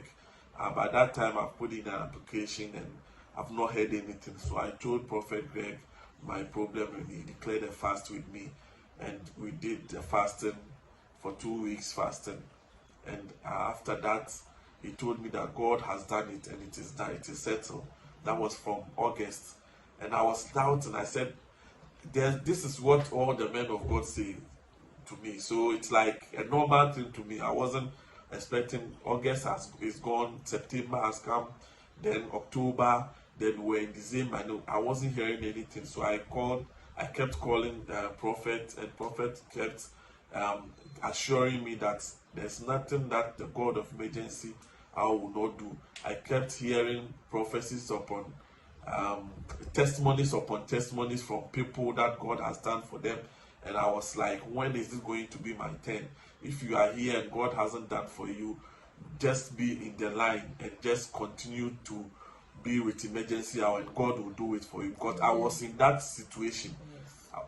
Just last month, this month, last week, when we were praying, Prophet picked my name and just called me and said, within 11 days, God will do for me. And I didn't even hear. My wife heard it, and she was saying that Prophet has called you, and he said within 11 days. I said, oh, 11 days. Then I was like, I don't know. How was I feeling? and I want to say this, that when they ask us to share, please share. Because if he hadn't shared, his name would, although sometimes if you don't share, your name pops up. But because we kept sharing, God remembered him, and then he put his name on the heart of the prophet, and the prophet mentioned his name, and then he said within 11 days his ears will hear good news. I took the prophecy like it was mine, and I told him that believe it, because Daddy has said it openly, and whatever Daddy says on this platform does not go void. Obia that the aponi di or platform hebiano oba or the adanse neighbor. It's also fact na yemfendi juma na yemompaye na nyame waye. Still he was in doubt. So the first day came nothing until the 7th day. That was last week Thursday. Right, Thursday, yeah. And then we heard from them after he's put in the application for 8 months. No, Thursday was the 6th day. Yeah, the 6th day. The 6th day for 8 months. Then we heard that they said we should bring something. So we just brought those papers the 7th day, yeah, that they were looking for. We just took those letters they were looking for to them. And then today is exactly the 11th day. Today is exactly the 11th day as to when the prophecy was declared on the platform. And we at 9 a.m. in the morning, the call came through to my husband from his lawyers that it has been granted. His visa has been granted after 18 years of being in this country. And we don't know what to say. We are so happy, and we are so much in shock because we never thought that this will happen. And Amaya who said, "Dear Nipa, I don't see a Nipa a platform we see. Nyamena wa friend Prophet Quick or didn't hear you man." And I just want to say that many prophets have prophesied to me, many of them, as I said earlier on, and the prophecies and the prophets that they gave, it was like nothing was happening. And me having an encounter with Prophet Greg and the God of Emergency Hour was awesome. Like, we shouldn't take it for granted, honestly. And the man of God, God has done it, and I'm so grateful. Now I can even go and see where my mom was buried, and I'm so grateful. I don't even know what to do. Thank you. The water is doing wonders. It would be my daughter was rushed to the hospital. We didn't know what was happening. We called prophets, and it was really, getting prophets is very, very, very difficult. But once you get prophets, it's a done deal. Prophet asked us to use some of the water there and then. Whatever was going on with the doctors didn't know what was happening. With her stopped. A lot of prophecies, a lot of miracles that has happened to us since we joined this platform. We just want to encourage somebody that yours is not too late. Yes. We thought ours has delayed. We thought God will not come through for us. People were putting things in our head that, maybe we've done something, that's why things are not happening. No. When you join Emergency Hour and you pray fervently, you listen to Prophet, the instructions, everything that he tells you to do, God will also come through for you. If we are sitting here and we are able to give a testimony today, it means the God of Emergency Hour is great. And he will do same for you, whoever that believes. Time is just a number. But when God does it, he will do it big time for you. We are grateful to Prophet and Mommy. Daddy, nyami shamo. Daddy, yedamwa say, uni mami, nyami shamo, omamunko adumu. May the oil on your head never run dry, Daddy. May you speak mysteries, bigger mysteries. Amen. Into us, your children, and may we flourish. And when we prosper, we will remember you too, Daddy. Nyami shamo, nyami shu bio what platform is so. Emergency hour nyami obeye. Emma wabe mumu koso ama bompa ye eneme diaba me eneme kunso diaba etna wo de ne beba. We are here to share the testimony to encourage each of us. Yours will be in the line tomorrow. Just keep connecting. Just keep on connect, keep sharing and keep on the faith and believe in the God of Emergency Hour. Amen. Amen.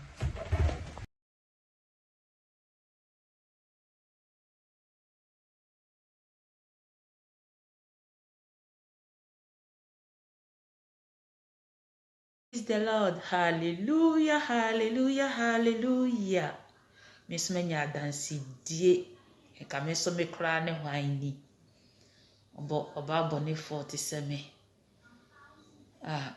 Me ne me da rough. Nyame adom na. Me 2 years na me shia. Daddy, Emergency Hour. Na me ye mpaebon na me frɛ no. Na me ka me ha wa kyerɛ ne sɛ mema no me da we ba na okɔ na ba ko bi kra de daddy ka kyerɛ me sɛ minja ne chidi ono no de no na sɛ ɔhɔ na wafrɛ ɔhɔ na ɔmfrɛ na daddy si minja ne chidi na me tie daddy na minja ne chidi na prophet papa kodia e ka kyerɛ me sɛ me kra de bia menye fasting anya me dom nya me wade pa bebre ye ma me nti me kra de bia na me daddy eye fasting me breaky fasting so na onya abotre na ne mabompa ye timpai bompa na me ko shia branti bi na de ne echira daddy de ne picture chira daddy na daddy say yes we na obeye me kunu nti no ye bompa ya koso bompa ya pray and fasting prayers and fasting na yes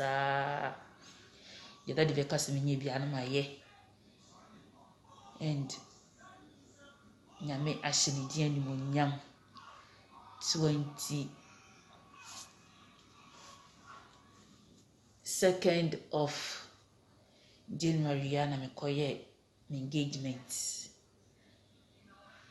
2022 22nd January 2022 na nyame adom abrantie ni mo nyambi aware me fefefe at ni nyina no na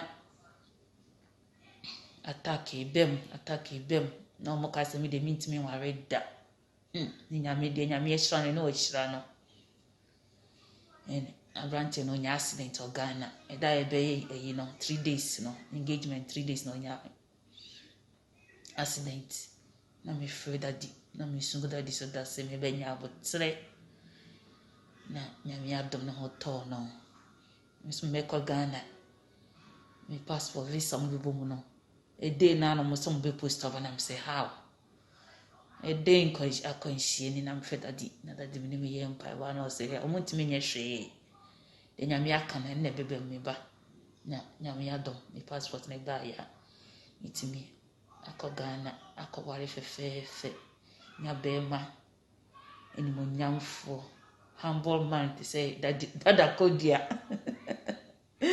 humble man to say prophet ano say empire bo empire pa ntino kan we ase nyame edi mo nyam se onya abotre twen e wo nyame mu a otimi ade nyina bedu yi ntino prophet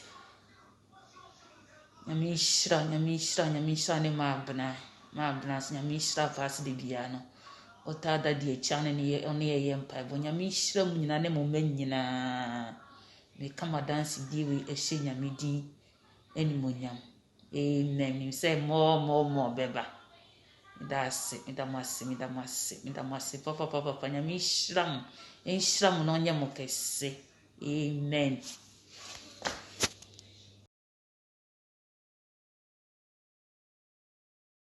This bill, Madam Deputy Speaker, introduces the most significant overhaul of our asylum system in over 2 decades. Our bill will bring new, comprehensive, firm but fair, a long-term plan which seeks to address the challenge of illegal migration head-on.